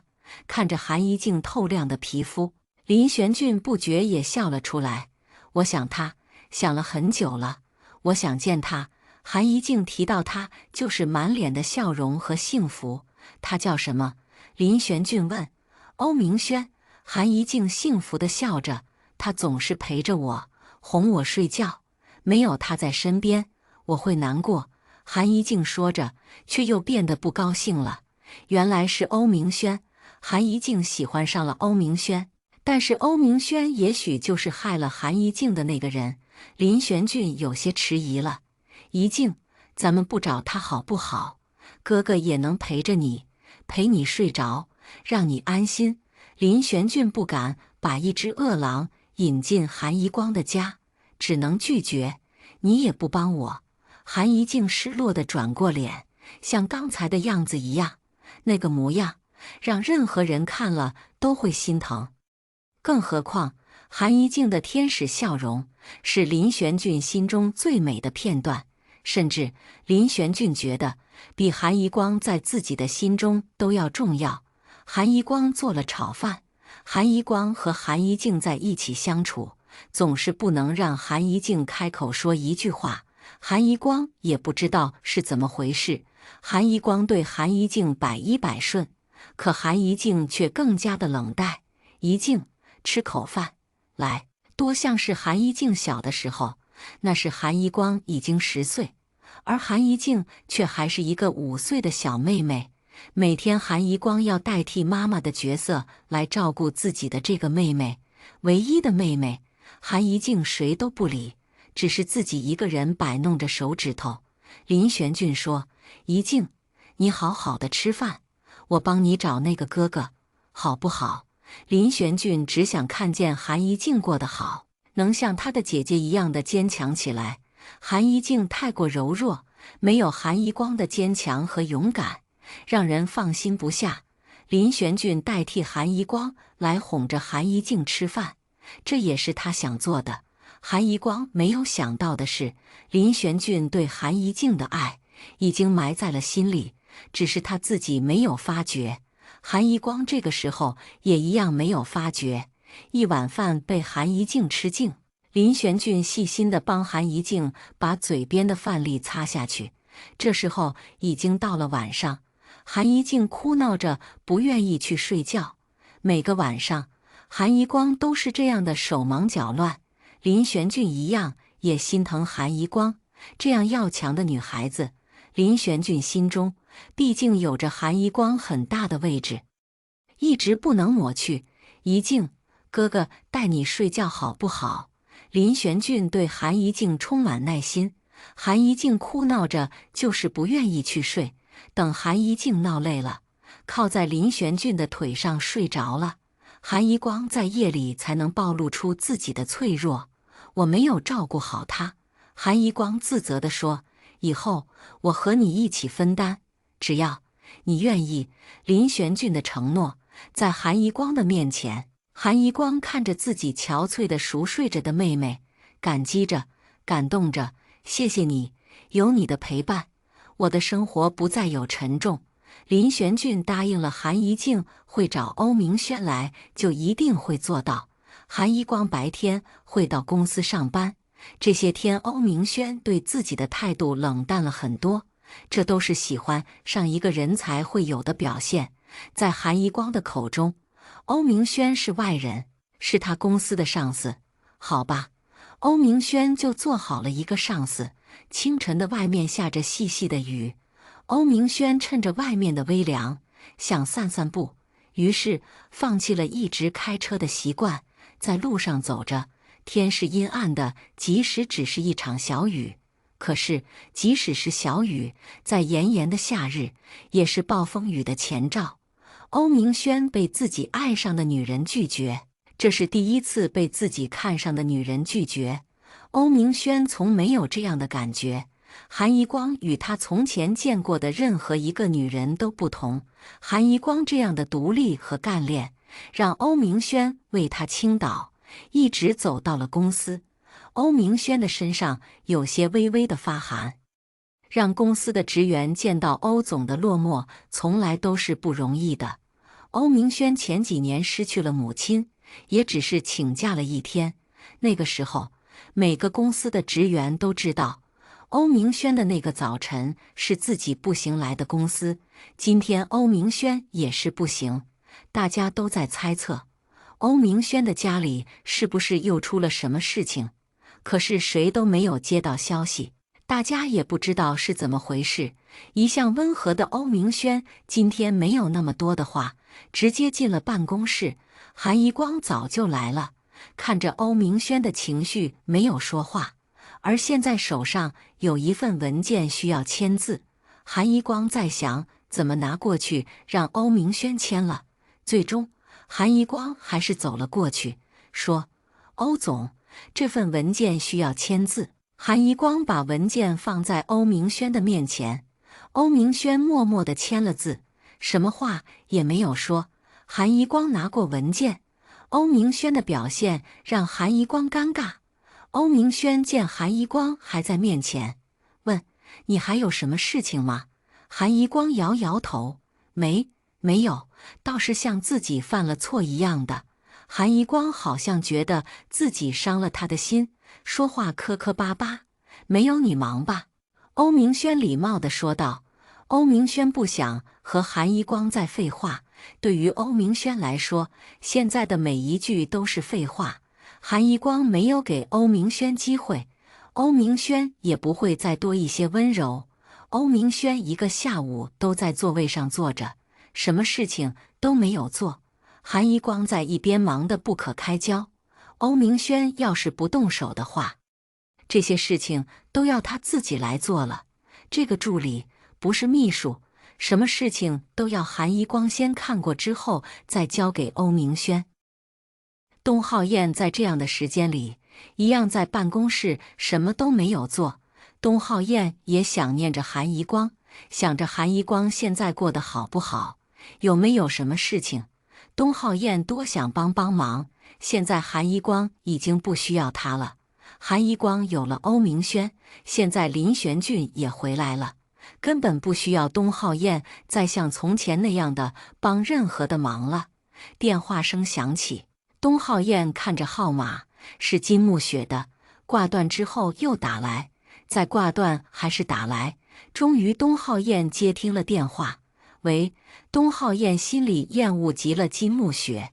金木雪那边热情满满，怎么样了，大总裁？现在能不能出来陪我逛逛？金木雪的语气让东浩燕无比的恶心。我现在公司有事，东浩燕说道。拒绝是东浩燕对待金木雪的一贯做法。金木雪说：“那你们公司的批文，我爸爸还想让我问问你呢。要不是因为金木雪有这样的一个父亲，恐怕任何人都会讨厌死他的。”金木雪拿着公司的事情来威胁，东浩燕也只能答应。你等我一下，我这就来。东浩燕并不想理会知歌女人金木雪对韩一光所做的事情，东浩燕知道，自然对金木雪没有什么好感。之前和金木雪交往，也不过是为了金木雪家里的势力。东浩燕到了商场的门口，金木雪已经打扮得好看的在等了，一身红色的上衣，黑色的紧身裤，白色的高跟鞋，让原本就不矮的金木雪显得更加的高挑。来了。金木雪傲娇的微笑。你想干什么？东浩燕问道，问话没有一点的情意。金木雪说：“逛街呗，我现在都没有能穿出去的衣服了。”金木雪嘟着嘴巴，长得乖巧安静，但是内心却很毒。你不是说要谈公司的事情吗？东浩燕现在是被欺骗的发怒。金木雪反问道：“陪我去逛逛都没有时间吗？你就这么忙？”金木雪并不觉得自己的欺骗很可耻。东浩燕转身要走，金木雪拉着他：“真的不给我一个面子？”金木雪问道：“我真的没有时间陪女人逛商场，这些事情我做不来的。”东浩燕想要走开，甩开了金木雪。回了公司，金木雪总是遭到东浩燕的冷待，可是每一次都没有表现出来。是的，金木雪是大小姐的脾气，是不会和别人打交道，让很多人都不能接受。但是金木雪对东浩燕是真心的，想和东浩燕在一起。她在法国的时候，每一天都想念着东浩燕，现在回来也是为了东浩燕。东浩燕，你为什么总是这样的对待我？难道我就是这样的不堪吗？我不能和你相处一段时间吗？我想念你，你知不知道啊？金木雪终于没出息的哭了。金木雪也是一个女孩子，也需要男人的宠爱呀。金木雪是真的爱东浩燕，但是这些在东浩燕的眼里都是犯贱。金木雪的衣服怎么会不够穿？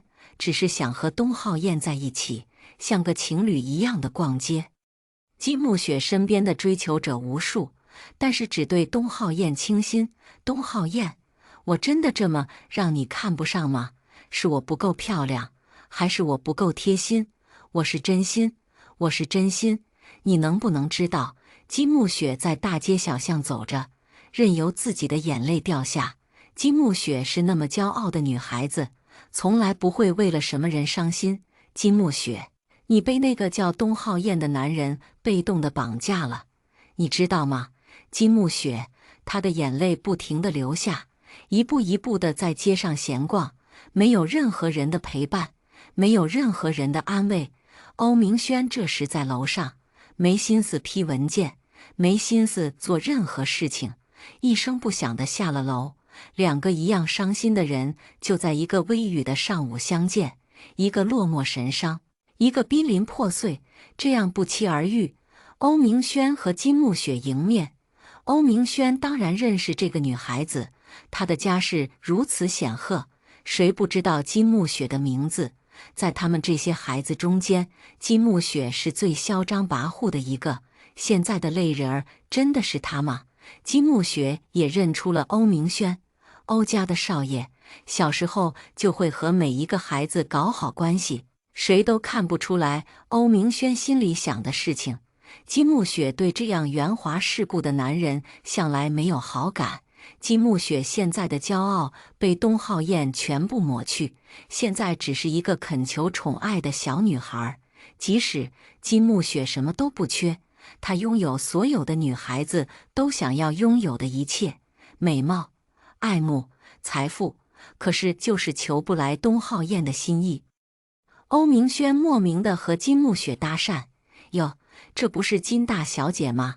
金木雪不想理他，从欧明轩的身边走过。欧明轩追上去：“我们的金大美妞怎么哭了呢？”欧明轩的语气轻佻。向来很少这样对待女生的欧明轩，今天不知道是怎么了。金木雪冷哼一声：“你想干什么呀？”金木雪问答：“我只是想知道你是怎么回事，哭什么？向来都是你让别人哭。”欧明轩了解金木雪的破脾气，要么就是骂，要么就是发脾气，自己流泪真是不少见。我哭关你什么事？金木雪说道。对待东浩燕之外的人，金木雪从来都是高贵冷艳的姿态。我关心你，欧明轩说。关心我？又是金木雪的一声冷哼。你关心我？你凭什么关心我？金木雪趾高气昂。欧明轩淡淡笑笑，说：“也许我是喜欢你吧。”欧明轩看着金木雪的样子，觉得好可爱。金木雪没有得到东浩燕的夸奖，但是却得到了欧明轩的追求。你这是追求我吗？金木雪问道。欧明轩说道：“是也不是啊。”欧明轩挑逗着他。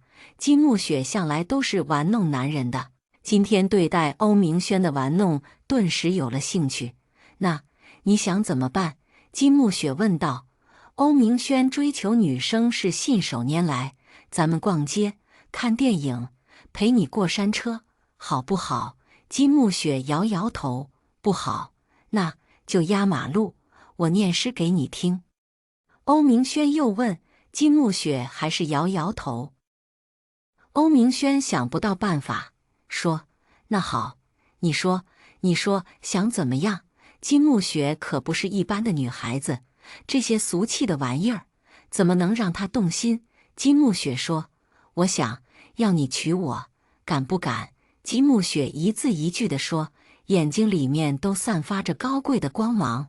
欧明轩只当是玩笑，说：“那好，咱们就试试。但是现在还不行，等我哪一天有了时间，我就当众跟你求婚。”欧明轩的一句玩笑，金木雪没有当真。要是想要追求我，那就现在，我很忙，走了。金木雪骄傲地从欧明轩的身边走过。欧明轩看着金木雪走过，心中倒是有了这么一个打算，以后也许就会是金木雪的老公，这也是个不错的选择。至少金木雪的家里能够帮上自己一点。如意算盘打得太响，注定会让其他的人听到。林玄俊现在就在欧明轩的面前。欧总，林玄俊向着欧明轩走来。林先生是特意来找我的？欧明轩问道。是，林玄俊说，自己和欧明轩一无交情，二无关系，有什么事情能找他的？欧明轩想，该是为了韩一光吧。那，林先生，到我办公室吧，韩一光在。欧明轩现在没什么心情跟林玄俊争谁和韩一光的关系要好，想见就见吧，女人还不是要多少就有多少。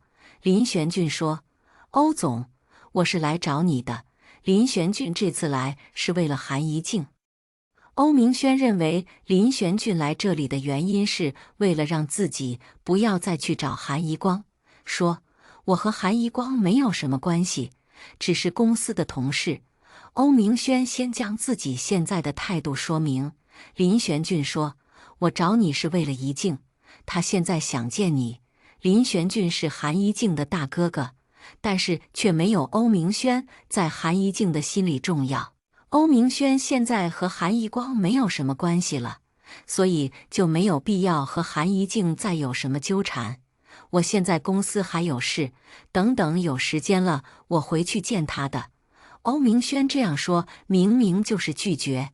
林玄俊已经答应了韩一静这件事情一定要办成，你现在就去见见他吧，他每天都在想你。林玄俊一心为了韩一静。欧明轩问道：“林先生和韩一静的关系很好吧？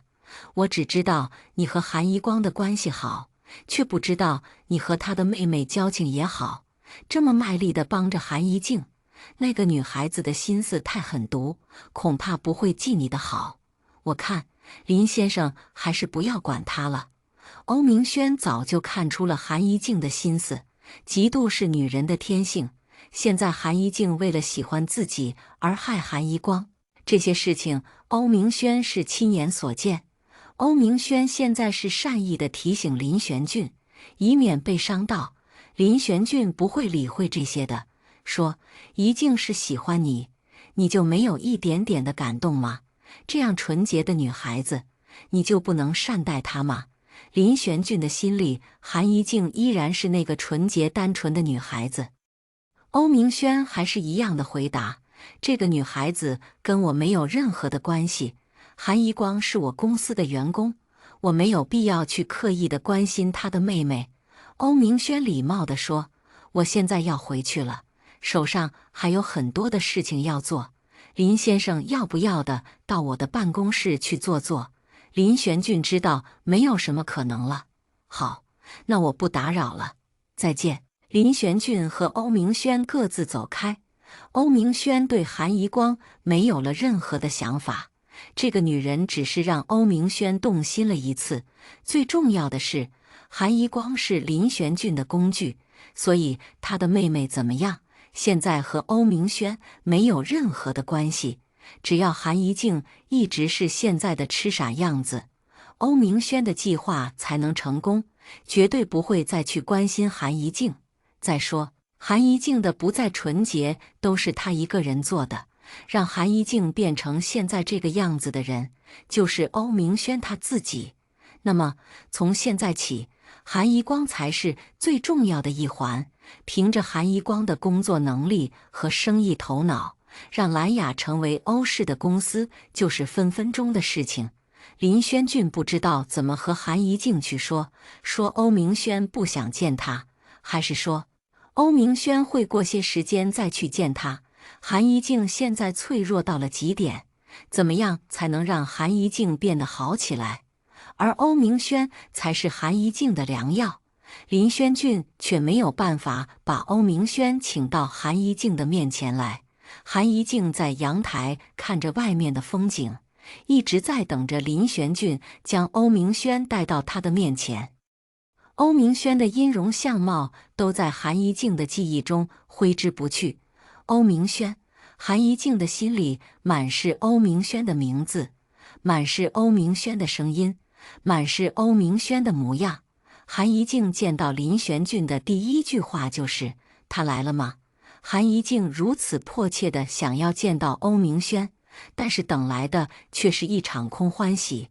林玄俊考虑着该不该把真正的理由告诉他，最后还是决定说出了善意的谎言，只是为了让韩一静能够再多高兴一段时间。他现在有点忙，要等一段时间才能来见你。他说让你照顾好自己，按时吃饭，按时睡觉，想再见到你的时候，你是活力精神的。林玄俊故意把话说得温柔，希望韩一静能够体会到欧明轩的温度，即使是善意的谎言，也让韩一静高兴了很久。韩一静这些天真的是按时吃饭，按时睡觉，而且还会在无聊的时候打扮自己，穿着漂亮的裙子，到林玄俊的面前，问：“哥哥，我现在的样子好不好看？”韩一静满心的欢喜，就是想在欧明轩来的时候是美丽的样子。林玄俊夸赞道：“很漂亮，我们的一静是最美丽的女孩子。”韩一静只是会不自觉地和韩一光比较，问道：“那我和我姐姐谁比较好看？”韩一静认真地问。韩一静唯一不想被比下去的人就是韩一光。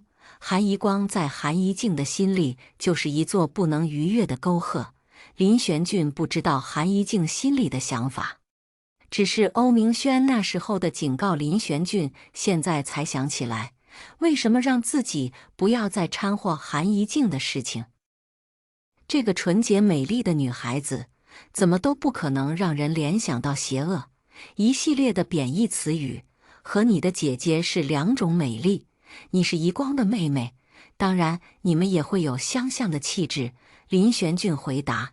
韩一静心里介意，为什么是和韩一光相似？为什么不是韩一光和自己相似？韩一光这时候回来了，开了门，简单的打了个招呼，回来了。林玄俊现在把韩一静放到了一边，到了韩一光的身边，接过韩一光手中的包包，关心地问：“今天上班累不累？”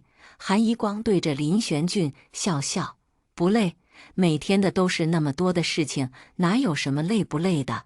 韩一光有林玄俊来帮忙照顾韩一静，现在的生活轻松多了。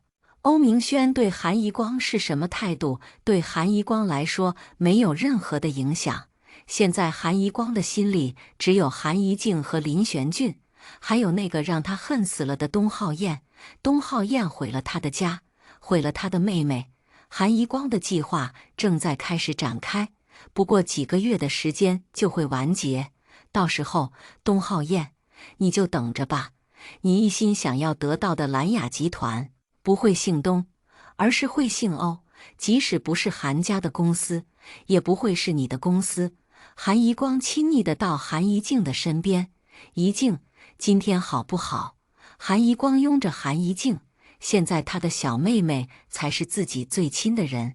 林玄俊知道韩一光心里只有这个妹妹，连自己的爱都被韩一静抢去了。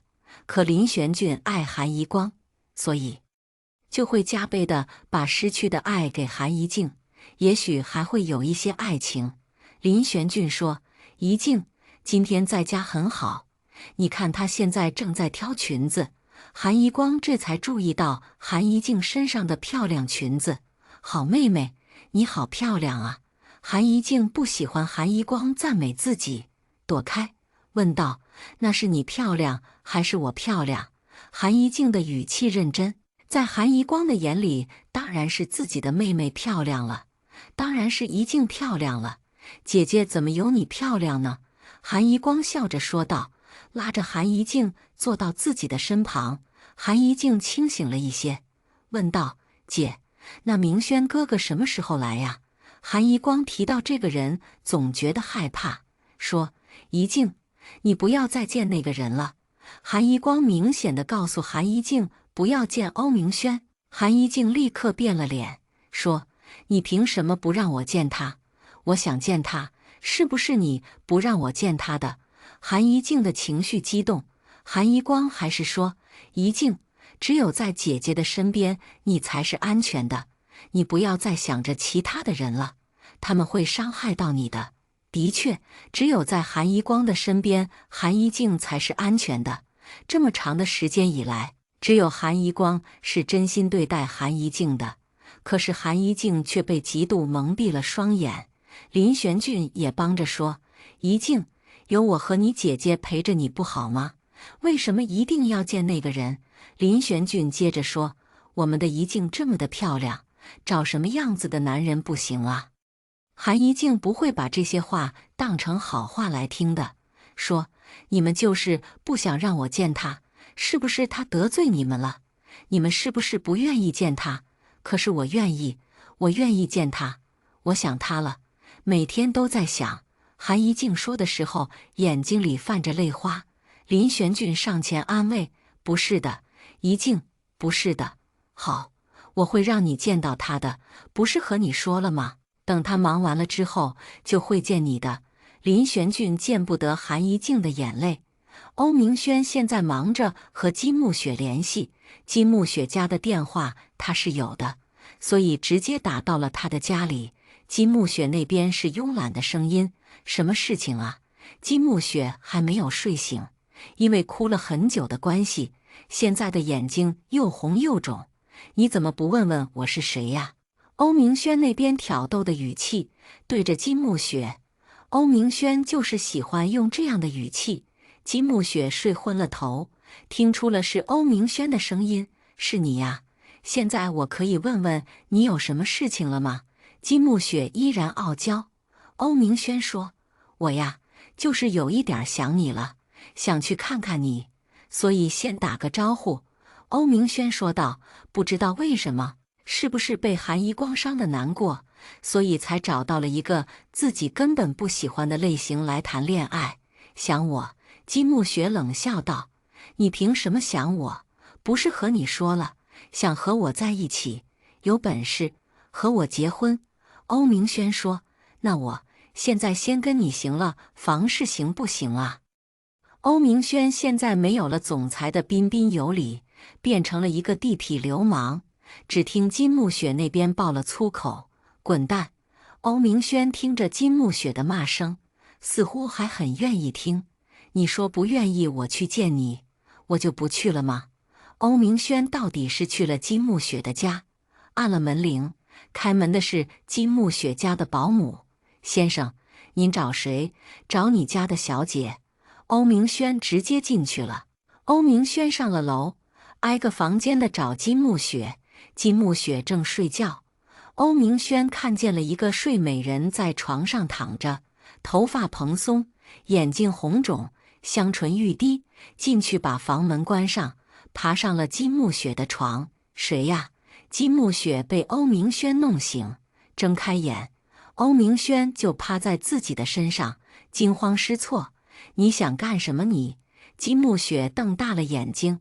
欧明轩淡定地说：不干什么呀，就是这样看着你，能够看得清楚些。我要是和你结婚了，发现你的脸上有瑕疵怎么办？欧明轩歪头要吻上去，金木雪挣扎着想要把欧明轩推开。一个小女子怎么能推得动一个大男人？金木雪使尽了力气，也没有把欧明轩推开。你快点让开，不然我就要叫了。金木雪说道。你叫啊，你叫。欧明轩进来的时候就知道家里除了一个保姆，剩下什么人都没有。金木雪也没了办法。那你先下来，然后我们再谈。金木雪说道。欧明轩说，我只是想跟你结婚，有什么好谈的？也许到了哪天，婚纱都送上门来。欧明轩在金木雪的脸颊亲下去。金木雪这次没有拒绝，我还没说要不要嫁给你。金木雪享受着欧明轩在她的脖子上亲吻。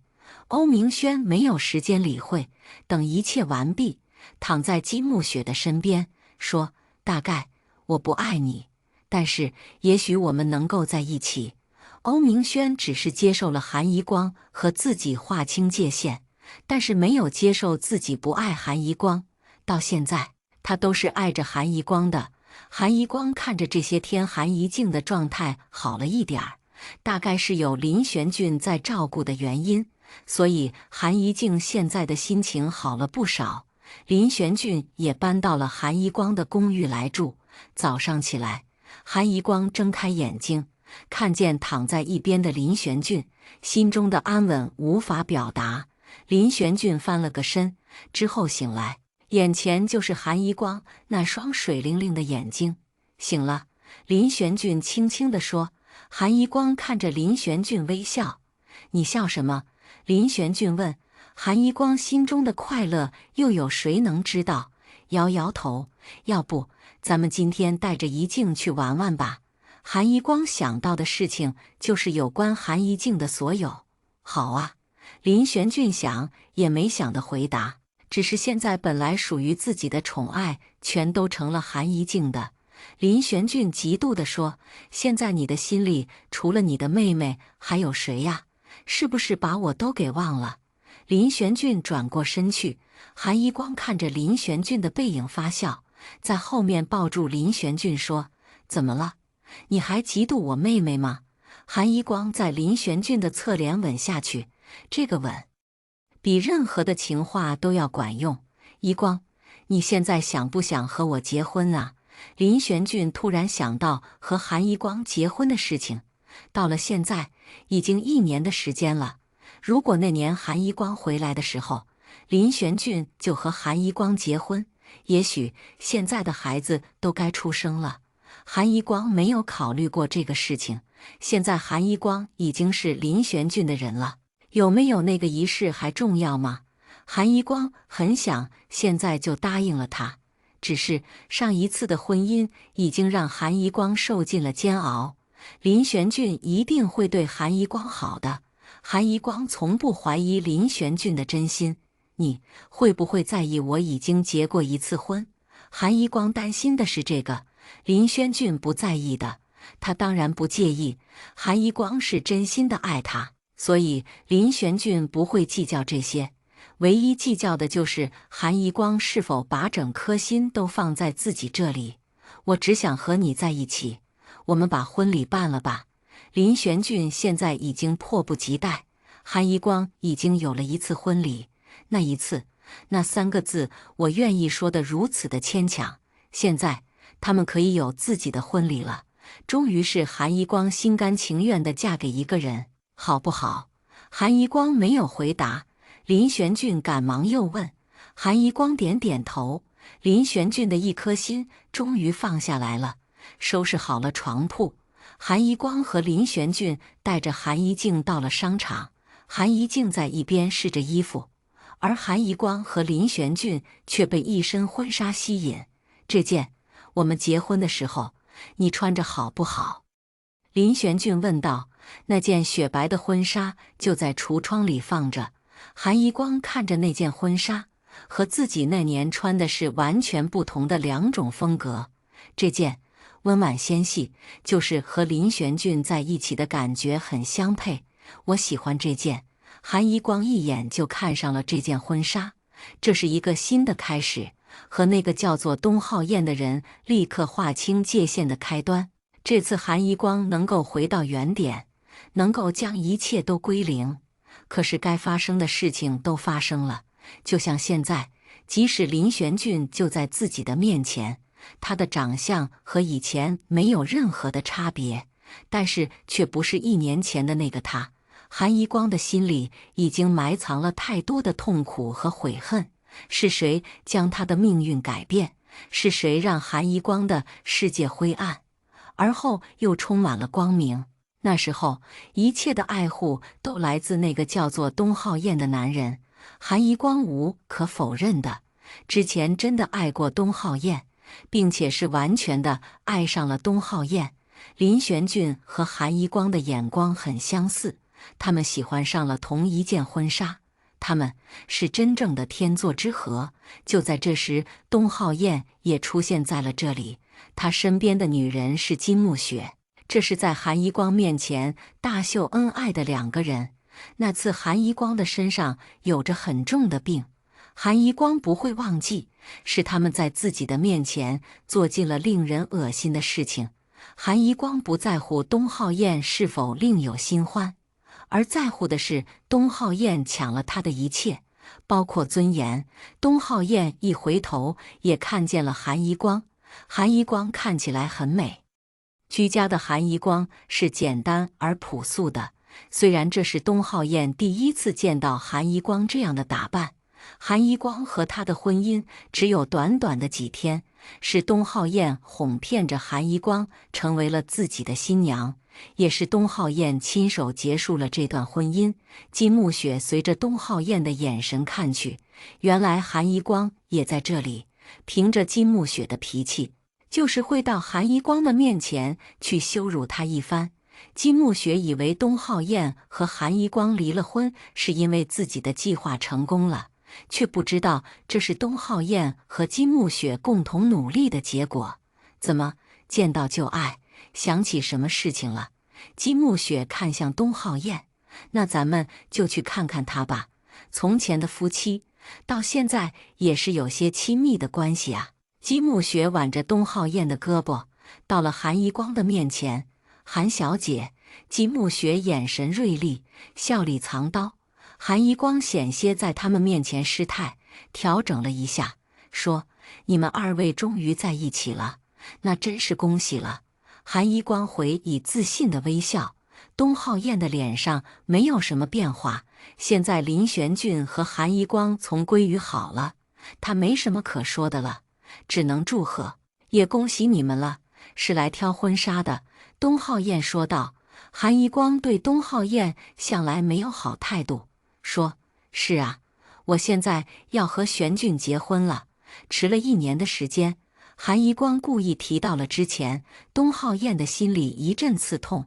韩一光无论什么时候都不能忘记他所做的事情。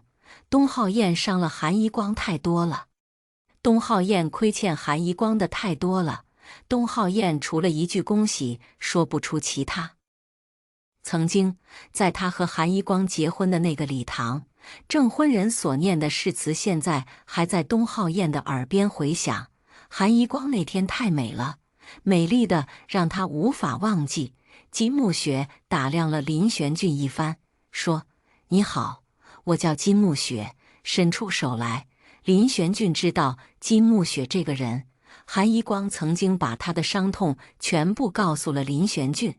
这个女人，就是在重病的韩一光面前和东浩燕亲热的人。林玄俊没有理会他，对韩一光说：“咱们走吧，看看怡静选的怎么样了。”韩一光也不想再和这两个人费什么口舌，答应走吧。很长时间了，怡静该着急了。韩一光和林玄俊在金木雪和东浩燕的面前径直走开，东浩燕的眼光一直跟着韩一光。金木雪说：“是不是就请复燃了？是不是想他了？你今天是来陪我的，你不要忘了，你公司的批文还在我手上拿着，你想不想要了？”金木雪威胁道。东浩燕不得已才答应和金木雪逛街，就是因为那个批文。金木雪想要东浩燕陪伴，除了威胁，没有任何的办法。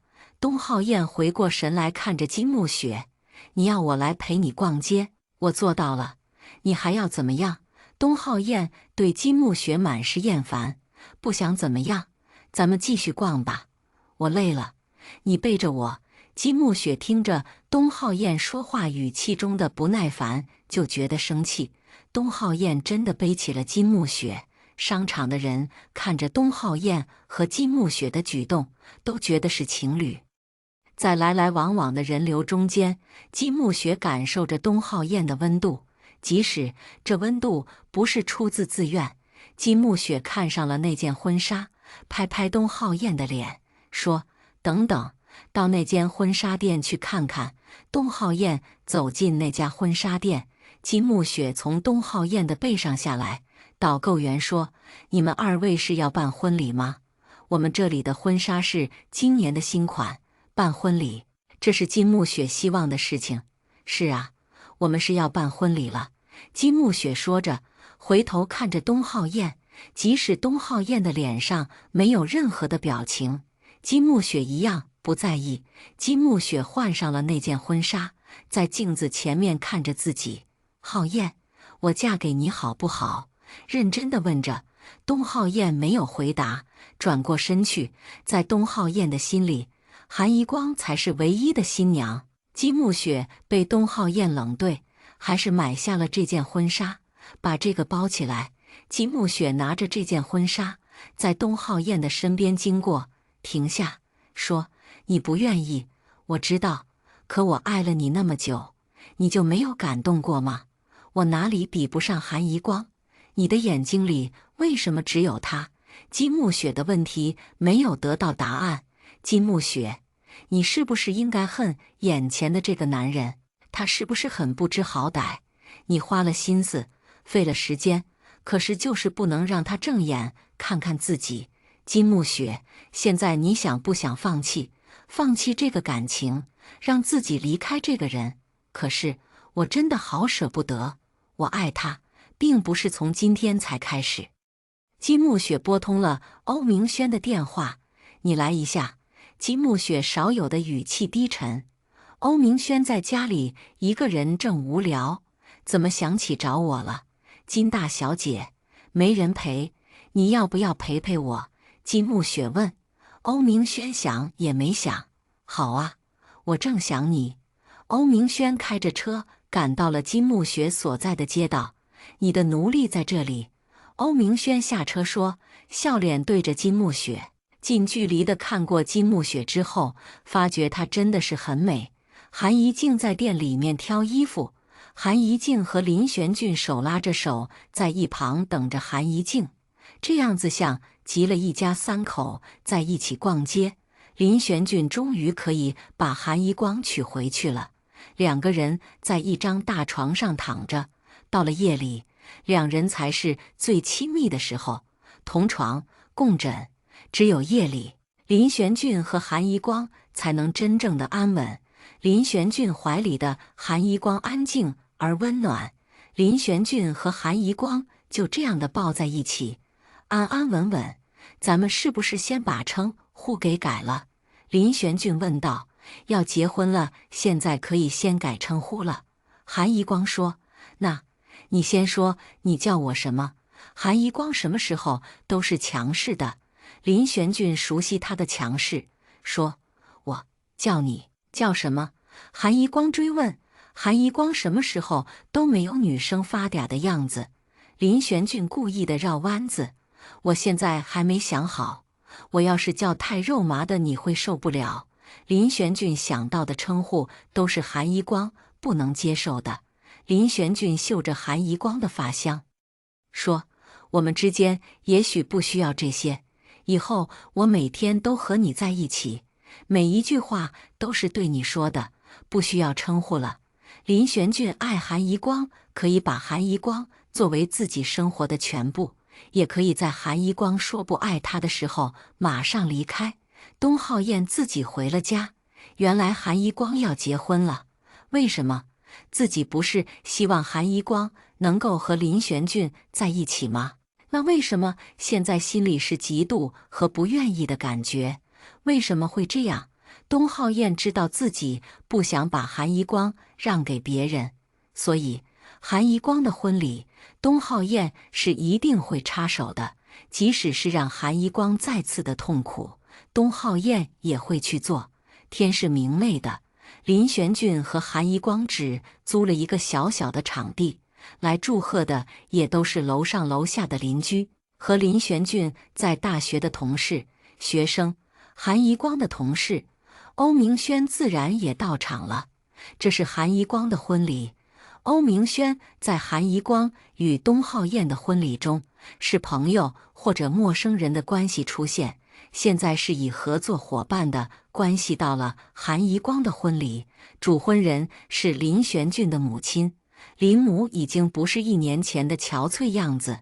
林母的皮肤白皙，年纪已经很大了，但是皮肤没有松弛。现在林母的身体已经好了。韩张国也许也做了一件好事，虽然拆散了韩一光和林玄俊，但是却救了林玄俊的母亲，让林玄俊没有遗憾地与韩一光继续这段感情。一样的诗词，一样的音乐，韩一静依然是伴娘。韩一静手拿着鲜艳的花朵，跟在韩一光的后面，身穿着粉色的裙子，一步一步地向前走着，脚下踩着软软的草坪。韩一静眼睛的余光中看到了欧明轩。今天的欧明轩穿的是件灰色的西装，神情忧郁，是为了韩一光。韩一静知道，韩一光和林玄俊结了婚，欧明轩就彻底没有机会了。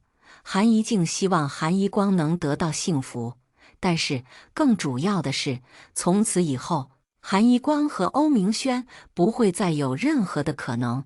韩一光穿着白色的婚纱，裙子长到地上，一路的花瓣在露天的草坪飘洒。韩一光缓缓地走到了林玄俊的面前，两人终于要达成心愿，可以在一起了。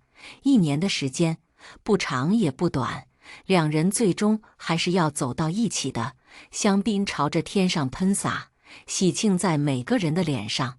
东浩燕在这个时候闯了进来。等一等，所有人的眼光都看向了东浩燕。东浩燕在众人的瞩目中走到前面。韩一光不会欢迎这个人。韩一光质问道：你来干什么？我们没有邀请你。韩一光把东浩燕当成了绝对瘟神，绝对不允许东浩燕再来坏了自己的好事。东浩燕平静地说道：你现在还是我的妻子，怎么能和别人再办婚礼？东浩燕的话一出口，在座的人都愣住了，纷纷猜测着韩一光的过去。韩一光气得发抖：我已经和你离婚了，我们离婚了。韩一光就知道东浩燕来了就不会有好的事情发生。东浩燕还是冷静的，拿出手机，拨通了金木雪的电话。我想要问你，韩一光的事情是不是你做的？东浩燕按了免提键。金木雪现在坦然，因为他已经接到了欧明轩的求婚，决定结束对东浩燕的感情。是我找的人，让他在宾馆里强奸韩一光。金木雪不知道自己的话已经被婚礼现场的人全部听清。东浩燕挂断了电话，对韩一光说：“你没有被那个人强奸，在那个男人要碰你的时候，我已经赶到了。至于那张照片，是我伪造的。”东浩燕接着说：“也就是说，我们的离婚并不生效，我们现在还是夫妻。”东浩燕说得明明白白。现在的场面让林玄俊无所适从，不知道该怎么应对。韩一光被东浩燕逼出了眼泪：“你就是想要我遍体鳞伤你才高兴是吗？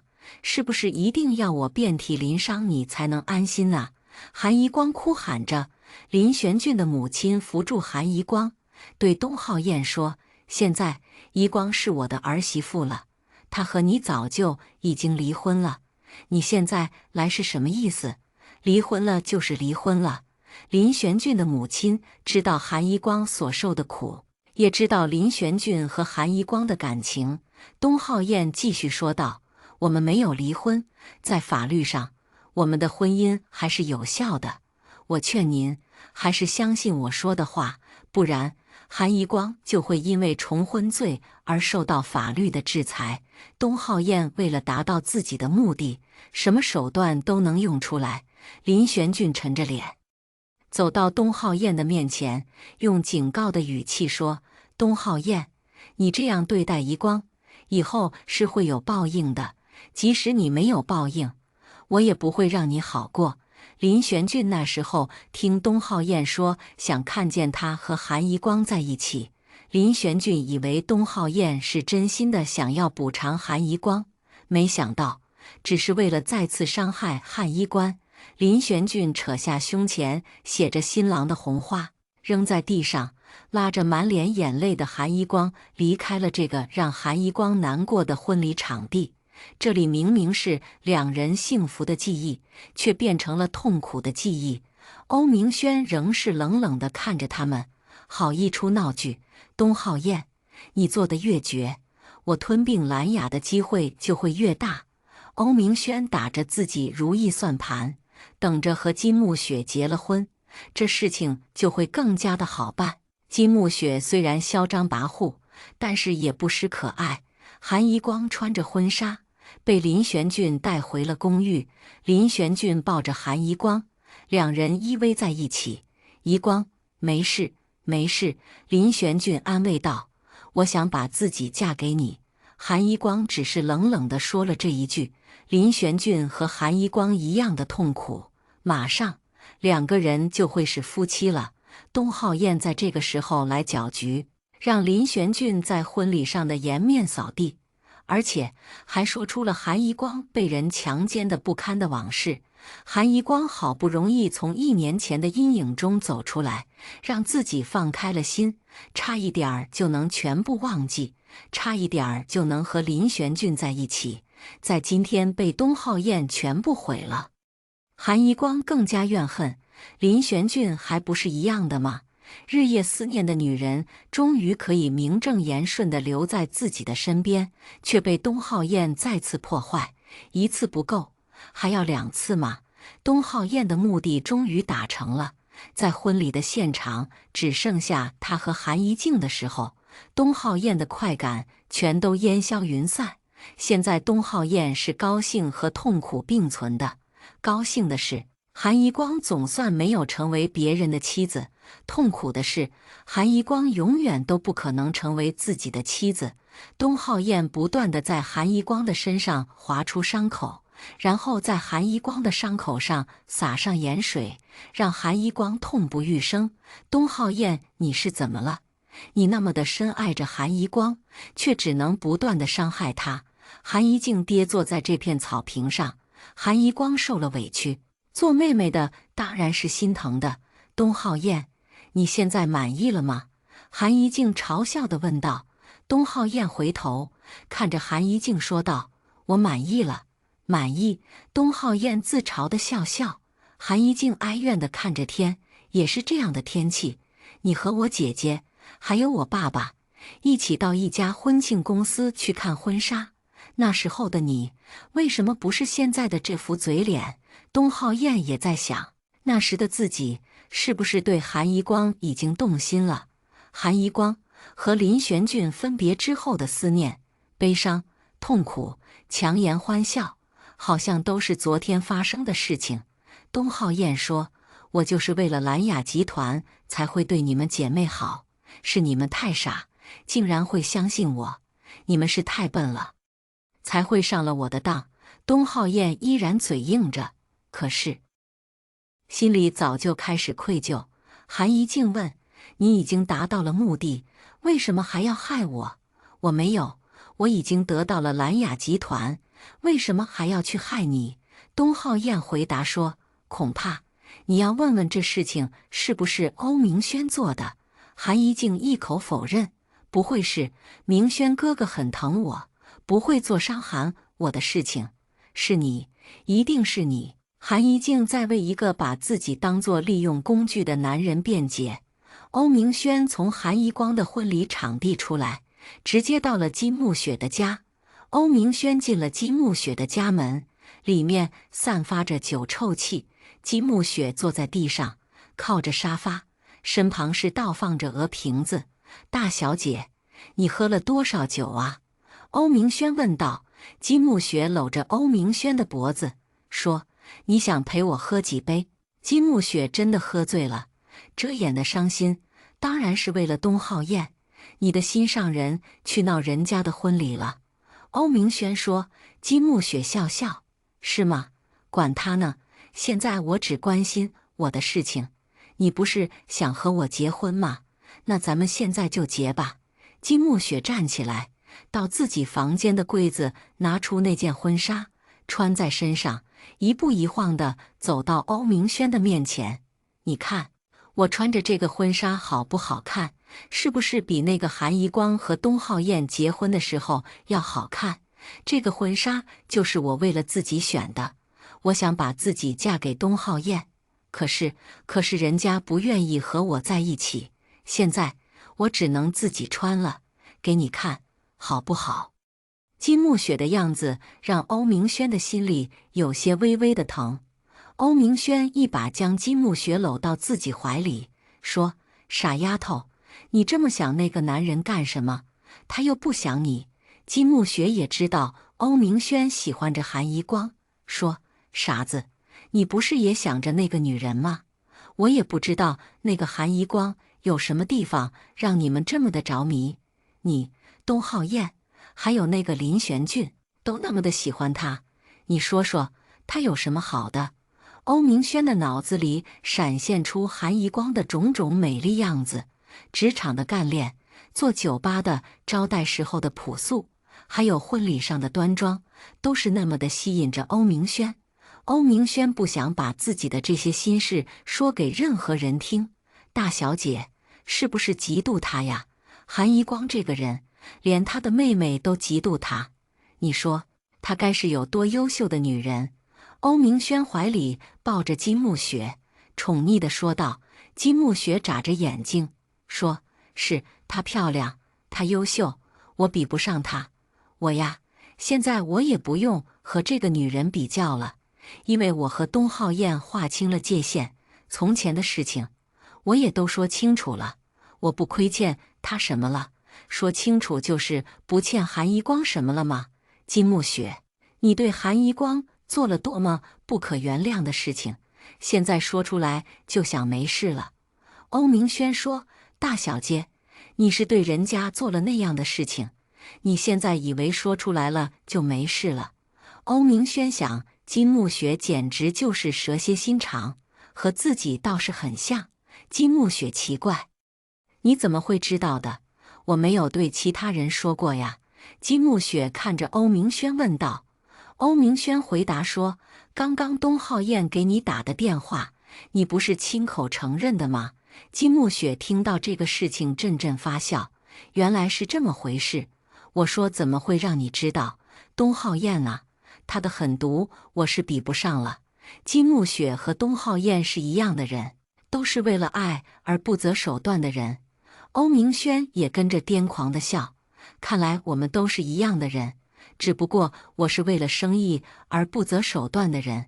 咱们等一段时间就结婚吧，然后好好的办个婚礼，让你穿着这身婚纱，就像现在的这个样子，我抱着你入洞房，好不好啊？欧明轩对金木雪又多了一份好感，但是对金木雪的恐惧占得更多。金木雪答应，好，到时候我结婚的那一天，要比韩怡光和东浩燕结婚的场面还要大。然后你带着我到热气球上去，咱们环球旅行。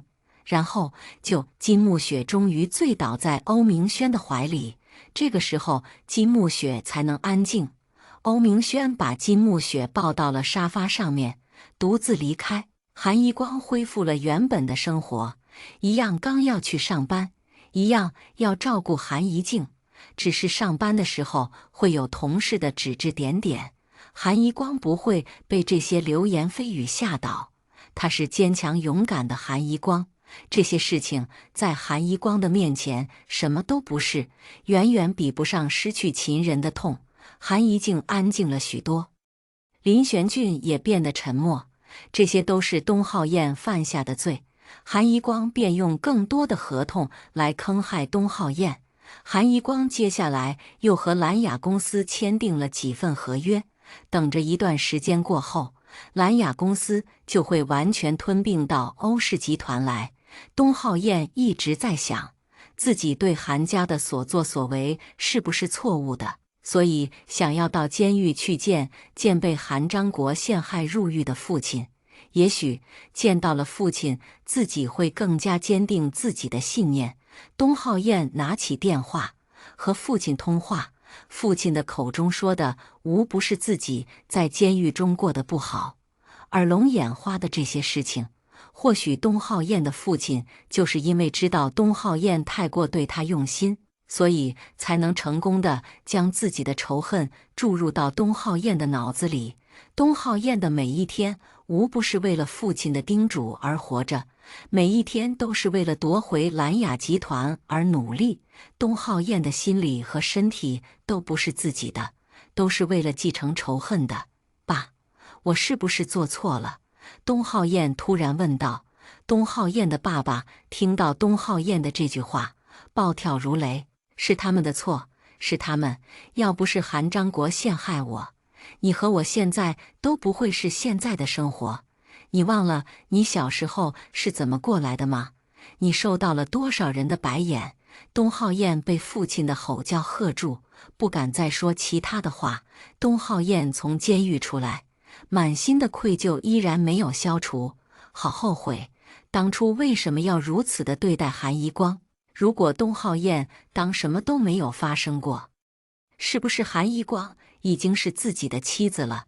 东浩燕每一天都在想念韩怡光，想念韩怡光穿着自己的白色衬衣，想念韩怡光做的一桌子好饭。韩怡光是那么优秀的女人，哪里都让东浩燕倾倒。林玄俊因为有着在黑道的势力，所以正在筹备着开一间公司。晚上韩怡光回来，林玄俊已经将饭菜做好。回来了，吃饭吧。林玄俊和韩怡光姐妹坐在一起吃着晚饭，现在即使没有成为一家人，也是一家人的样子了。怡光，我正准备着开一间公司，想让你帮我指点指点。林玄俊说道。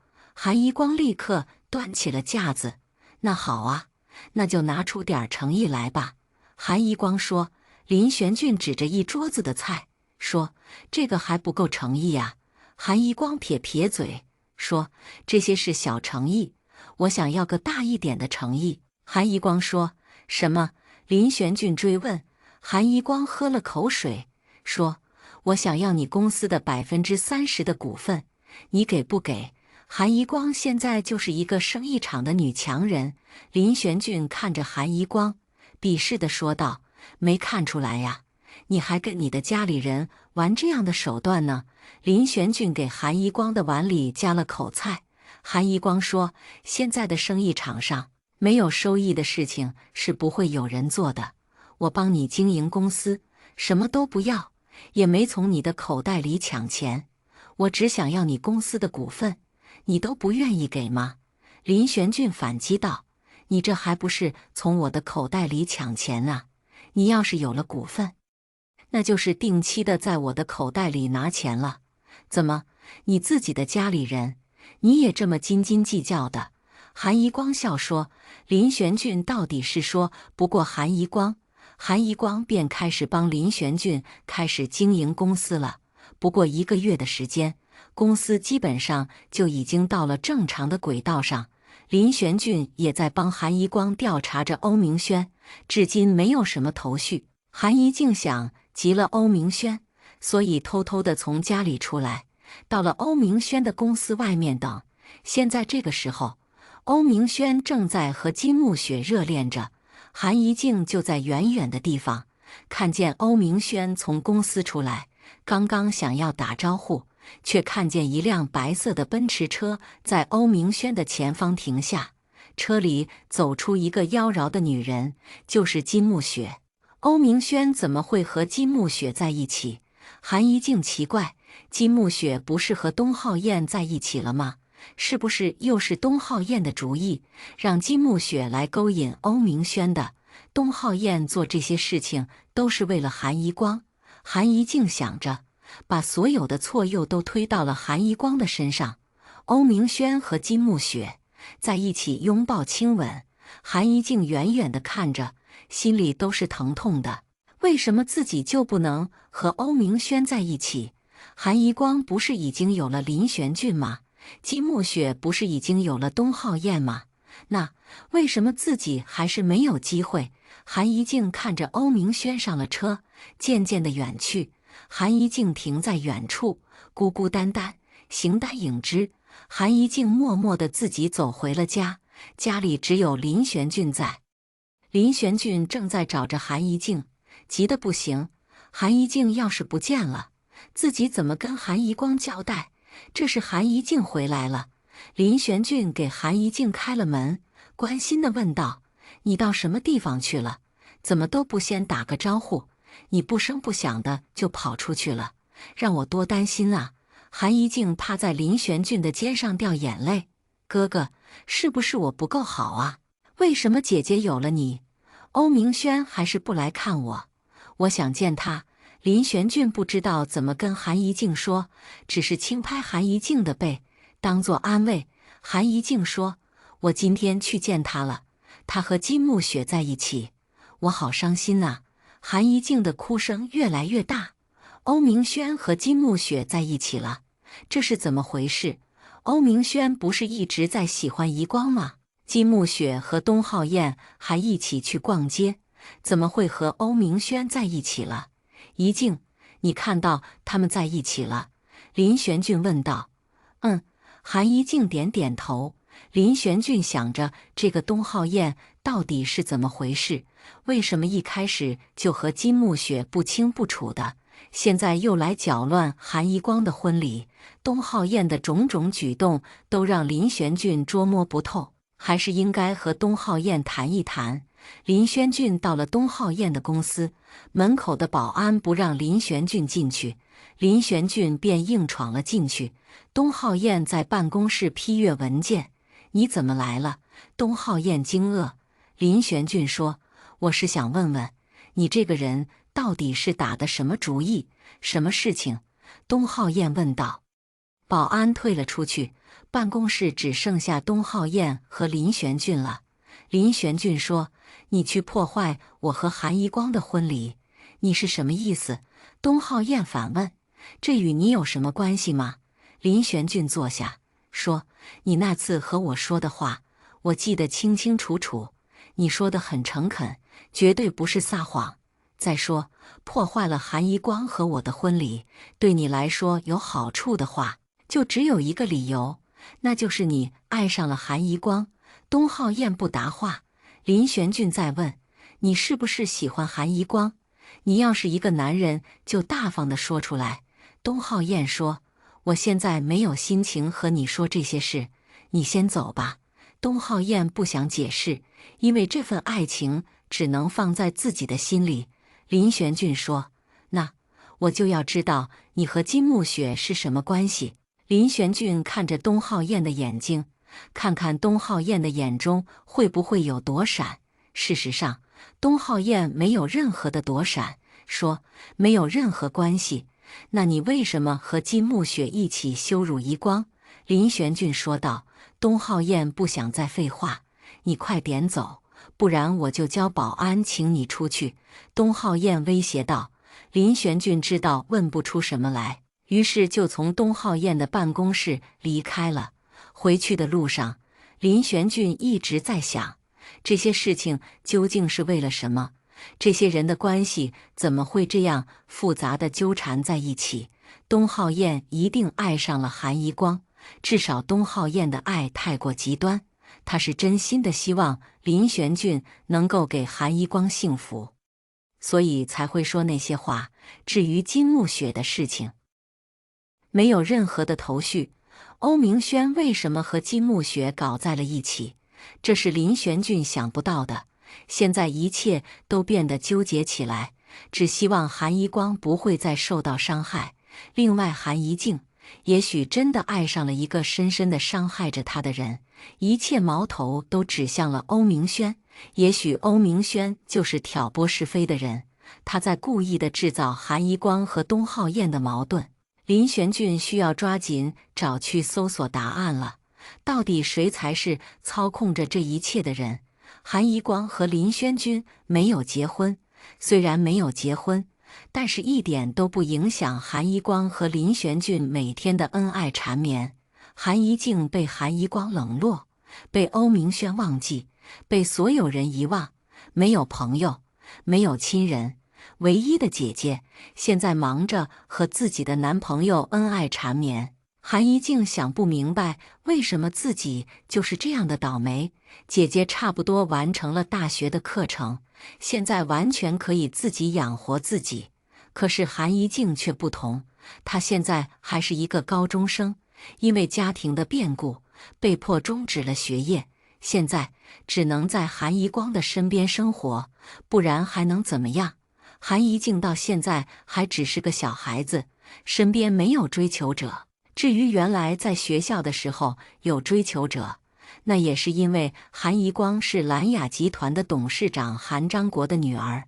韩宜光和林玄俊在沙发上吃水果，韩宜光枕在林玄俊的腿上，大好时光，难得的周末呀。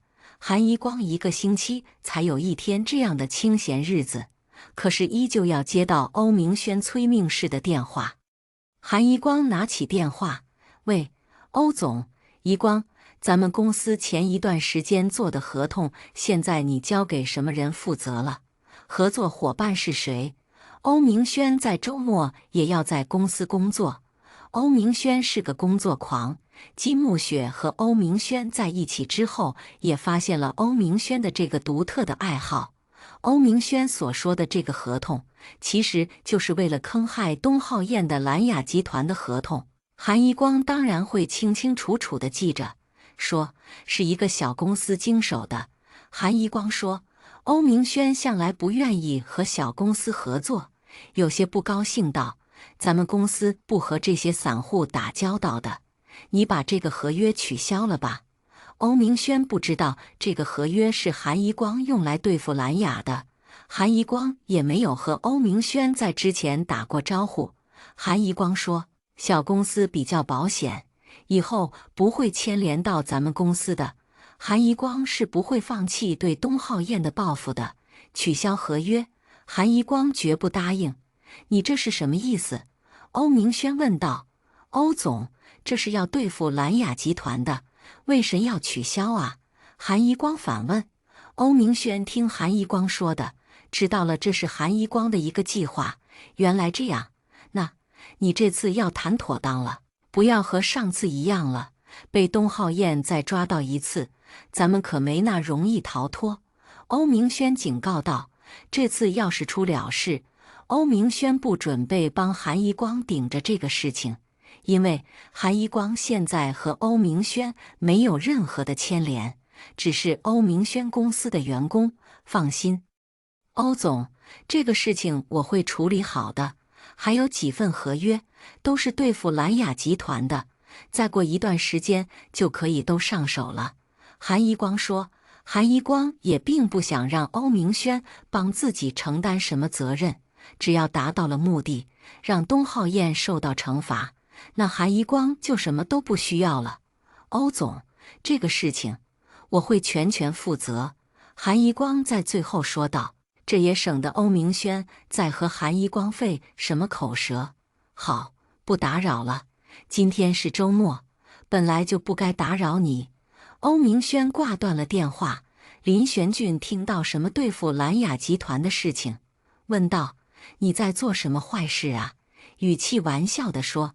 韩一光把扒开的橘子掰下一半，放进林玄俊的嘴里，说：“吃吧，堵不上你的嘴环。”林玄俊也没有再问。韩一光真的是恨极了东浩燕，多半是为了对付东浩燕的，所以林玄俊就是不听韩一光亲口说也知道了。韩一静却在楼上听到了韩一光打的电话，知道是欧明轩打来的，刚要高兴地冲出去，就听见了韩一光说什么合约的事情。听来听去，是韩一光在想什么办法对付东浩燕的。韩一静认为，东浩燕之所以会找人来对付自己，完全是韩一光的错，是韩一光惹怒了东浩燕。韩一静那个时候被绑架，根本不知道外面发生了什么事情。韩一静更加不知道东浩燕的父亲和韩章国的恩怨，只是以为是韩一光心里一直惦记着林玄俊，惹怒了东浩燕。这样解释也就说通了，为什么东浩燕会来破坏韩一光的婚礼，一定是这样的。在韩一静被绑架的那段日子，发生了什么事情，韩一静是全然不知道的。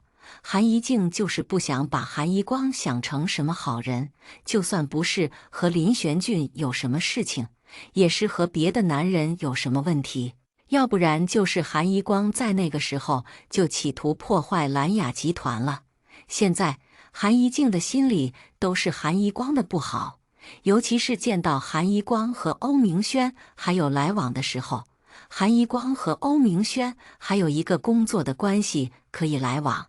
可是韩一静和欧明轩任何关系都没有，只是欧明轩口头上的一个妹妹。韩一静越想越气，恨不得让韩一光去死。韩一静从房间出来，韩一光正要和林玄俊亲吻，被韩一静打断。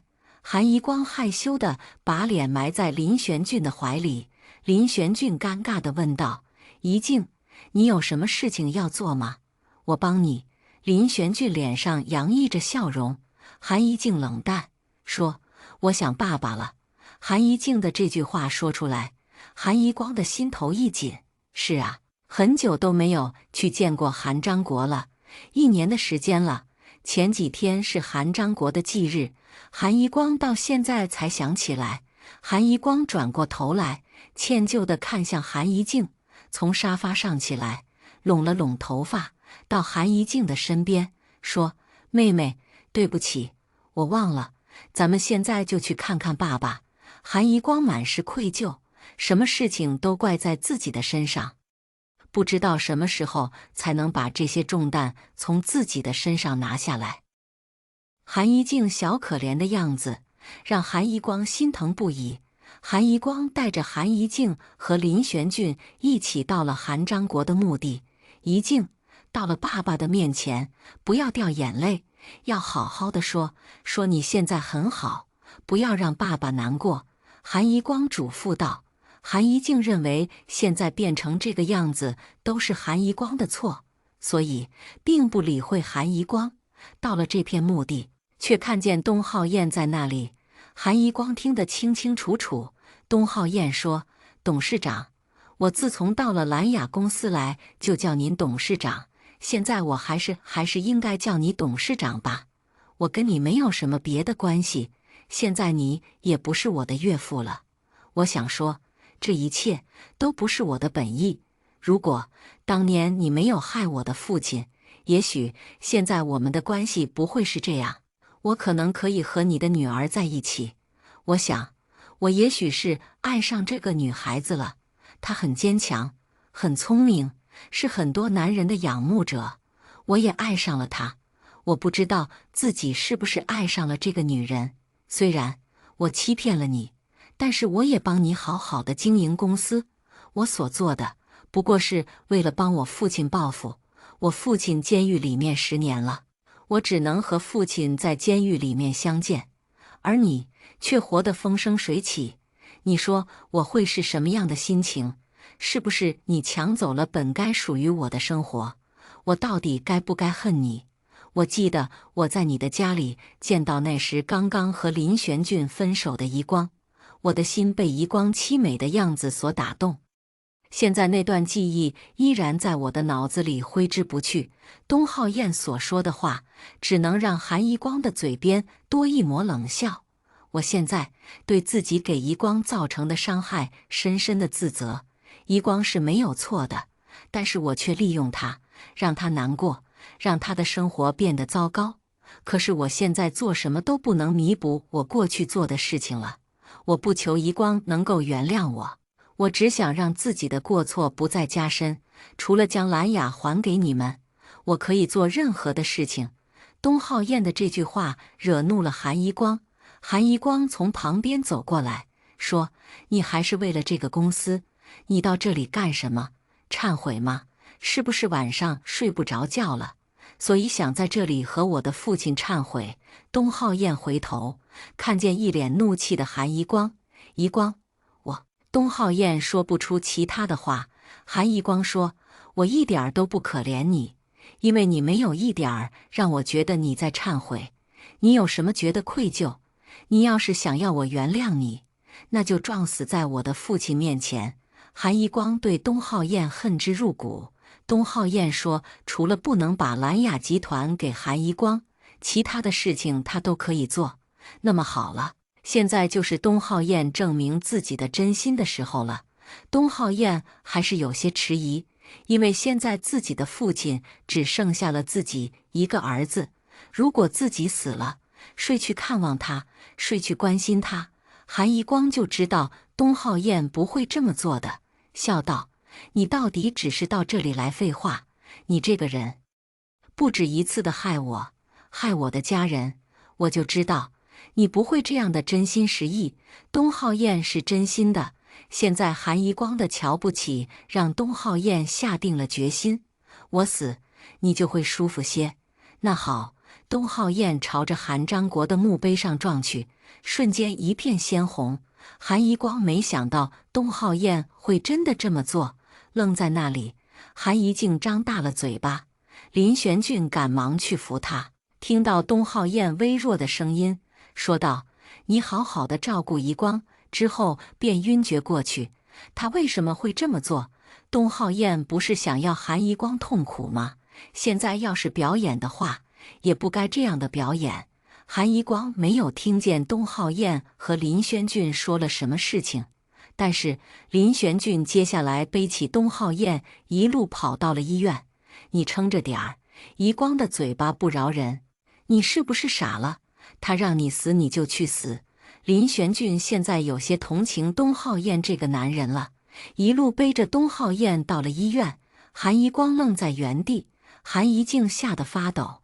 韩遗光抱住韩遗静，说：“别怕，那个人是个坏人，都是他的错，你不要害怕，他是罪有应得。”韩遗光却把自己说出了眼泪。“姐，他会不会死？”韩遗静问道。韩遗光心里也害怕，依然镇定说：“他就是死了，也是罪有应得。现在马上就要解除自己最恨的人。”为什么韩遗光的心中没有任何的快感？东浩燕死了，那不是韩遗光一直期盼的吗？韩遗光一遍一遍地问自己，那个男人是不是曾经为了接近你，而故意欺骗，装出一副温柔男人的样子，让你爱上他？想把整颗心交给他？是不是这个男人让你的心充满了感动？是不是这个男人一瞬间让你的心如死灰，让你不能忘记，让你在睡梦中都会流泪？是不是这个男人让你穿着婚纱，在凄凉的夜色中落魄地回到自己的家，让你的世界瞬间倒塌？是不是这个男人推你进了深渊？是不是他让你难受？是不是他给你的心上捅了一刀，让你刻骨铭心？是不是这个男人让你和最爱的人分离，1年的时间才相聚？是不是他用尽奸计，让你的快乐停止？是不是这个男人把你的骄傲摧毁，让你的心疼痛不已？是不是他花言巧语，让你上了他的圈套，而后将你像穿旧了的衣服一样扔出了家门？韩一光，到底是不是他？是不是他让你痛苦？是的，就是东浩燕的罪有应得，就是他亏欠了你那么多，所以才会让你的生活变成现在的这个样子。韩一光，你没有任何的理由去在这个人的身上表现你的善良。韩一光终于说服了自己，让自己平静的不再关心这个人，即使刚才东浩燕的举动马上就要让韩一光冰封的心瓦解。可是想起东浩燕做的种种，韩一光的心马上坚硬起来。韩一静跟着韩一光到了医院，但是韩一光不是来看东浩燕伤得怎么样，而是想看看东浩燕有没有死。林玄俊在医院里忙前忙后，韩一光见到，质问他：“你这是干什么？你是不是可怜他？这是他自愿的，和我没有任何的关系，也和你没有任何的关系。”韩一光就是不允许自己爱的男人对自己最恨的男人好。林玄俊说，他也是有苦衷，现在他已经做出了忏悔，你原谅他，就算不原谅他，也不能让他去死啊！林玄俊现在分明是帮着东浩燕说话。韩一光生气地说道：“你的意思是，我现在还要给他道歉了是吗？”韩一光对林玄俊现在充满了敌意。林玄俊见到韩一光生气了，解释道：“不是的，一光，你听我说。”韩一光一把推开林玄俊，说：“你不要说了，你要是想帮他，我不会拦你。”林玄俊现在没办法和韩一光解释，说：“我先去帮他把住院费交了，他只是脑震荡，没有什么事情，就算我不带他来，估计他也不会死。一光，我先去了，你先回去吧。”李玄俊说完走开，留下韩一光在一边。林玄俊就这样的帮着这个伤害自己和自己家人的男人，韩一光好难受。可是现在韩一光也想看一眼东浩燕。韩一光到了病房外面，看见东浩燕脑袋上缠着绷带，脸色苍白地躺在病床上。这时东浩燕睁开了眼睛，也许是感受到了韩一光的气息，看向了门外，流着泪。那滴泪从眼角落下，韩一光看得到东浩燕的愧疚，仍不能原谅。一静，我们回去。韩一光也许看不得东浩燕的落魄样子，拉着韩一静从医院离开。这个男人不要和自己有任何的瓜葛了，只要把蓝岩集团从东浩燕的手中夺回来，放在什么人的手里都无所谓。欧明轩的如意算盘就是看上了韩一光的仇恨，只要韩一光一直在恨，那么东浩燕就完了。韩一光回了家，和韩一静依偎在一起。韩一光问韩一静说：“妹妹，你恨不恨那个人？”韩一静现在也想帮着东浩燕说话了：“姐，也许他是真的愧疚。”韩一静说道。韩一光放开韩一静，问道：“你也为他说话？是谁把我们害成现在的这个样子的？我绝不会原谅他，他就是死了都不能让我解气，我恨不得扒了他的皮。”韩一静从来没有被韩一光这样的对待过，往后躲着。韩一光意识到自己对韩一静太凶了，说：“我恨极了他，他毁了我的生活，毁了我的幸福，毁了我的家。现在我最亲近的2个人都在向着他说话，我只是有一些接受不了。韩一光解释道。韩一静试探地问道：“姐姐，你是不是也有那么一点点的原谅了他？”韩一静看向韩一光，韩一光躲闪着，不愿意承认自己也有那么一点点的对东浩燕有些原谅了。林玄俊在医院等着东浩燕再次醒来，你现在感觉怎么样？林玄俊在床边问道。东浩燕冷冷的道谢：“谢谢你。”东浩燕什么时候都是这样的情绪。林玄俊知道现在东浩燕的感受。你现在什么都不要想了，医生说你虽然是轻微的脑震动，但是也是对大脑的伤害，要好好的休息，不要想太多。东浩燕凄怨地说道：“为什么我现在不是已经死了？这样，一光能够少恨我一点。”林玄俊现在是真心的可怜东汉言这个男人，说：“你还真是傻，也不像是那个用精心机害韩家的那个人啊。一光是什么性格的人，你还不知道吗？你伤了他，他当然会记恨你了。”林玄俊说：“一光是善良的，他不是真的想让你死。”林玄俊劝说道：“东浩燕现在真的希望自己已经死了，可是偏偏没有，现在心烦意乱，和林玄俊说：‘你走吧，我自己在医院就好。’林玄俊却放心不下，咱们都是男人，再说你的家里也没有什么亲人，你现在需要照顾，我留下来照顾你吧，我累了。”东浩燕拽了拽被子，闭上了眼睛。林玄俊一直到了晚上才回到韩一光的公寓，韩一光一直在等着林玄俊回来了，怎么样啊？他死没死？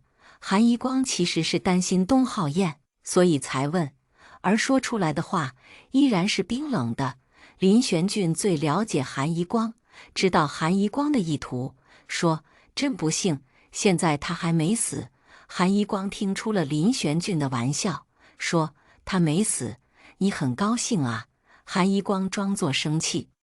林玄俊到韩一光的身边，抱着韩一光说：“你不是有心要他死的，我知道你的心思，其实想要让他付出代价，不一定要他付出生命的代价呀，是不是？”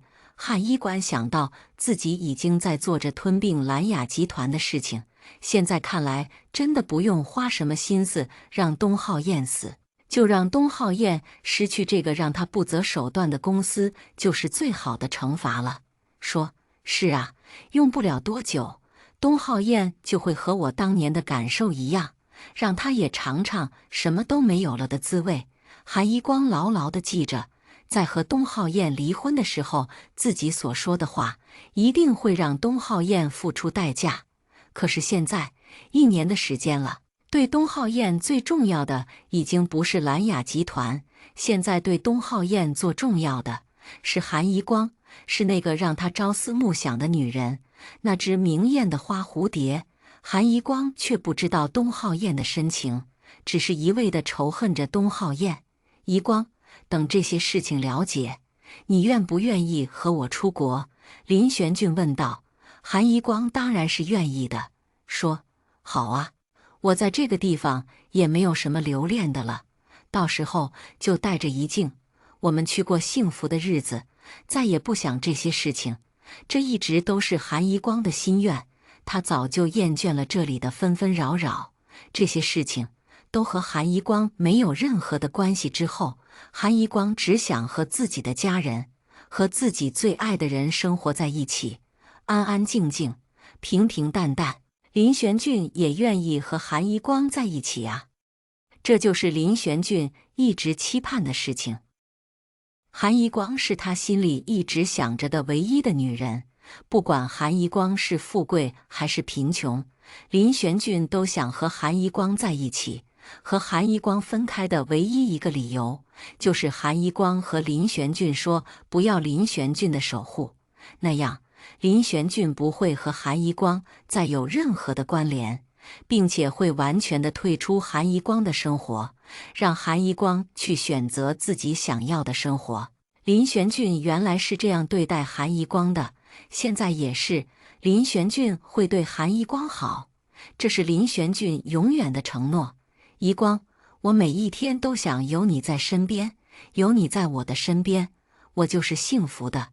如果有一天你爱上了别人，那么，请你告诉我，我会退出你的生活。”林玄俊说道。韩一光笑笑：“傻子，我才不会让你离开我，我也不会爱上任何人，除了你。”韩一光安心地靠在林玄俊的身上。故事未完待续，请订阅我们的频道，我们将持续更新，点赞越多，更新越快。完整版可关注频道播客。我们下期视频再见。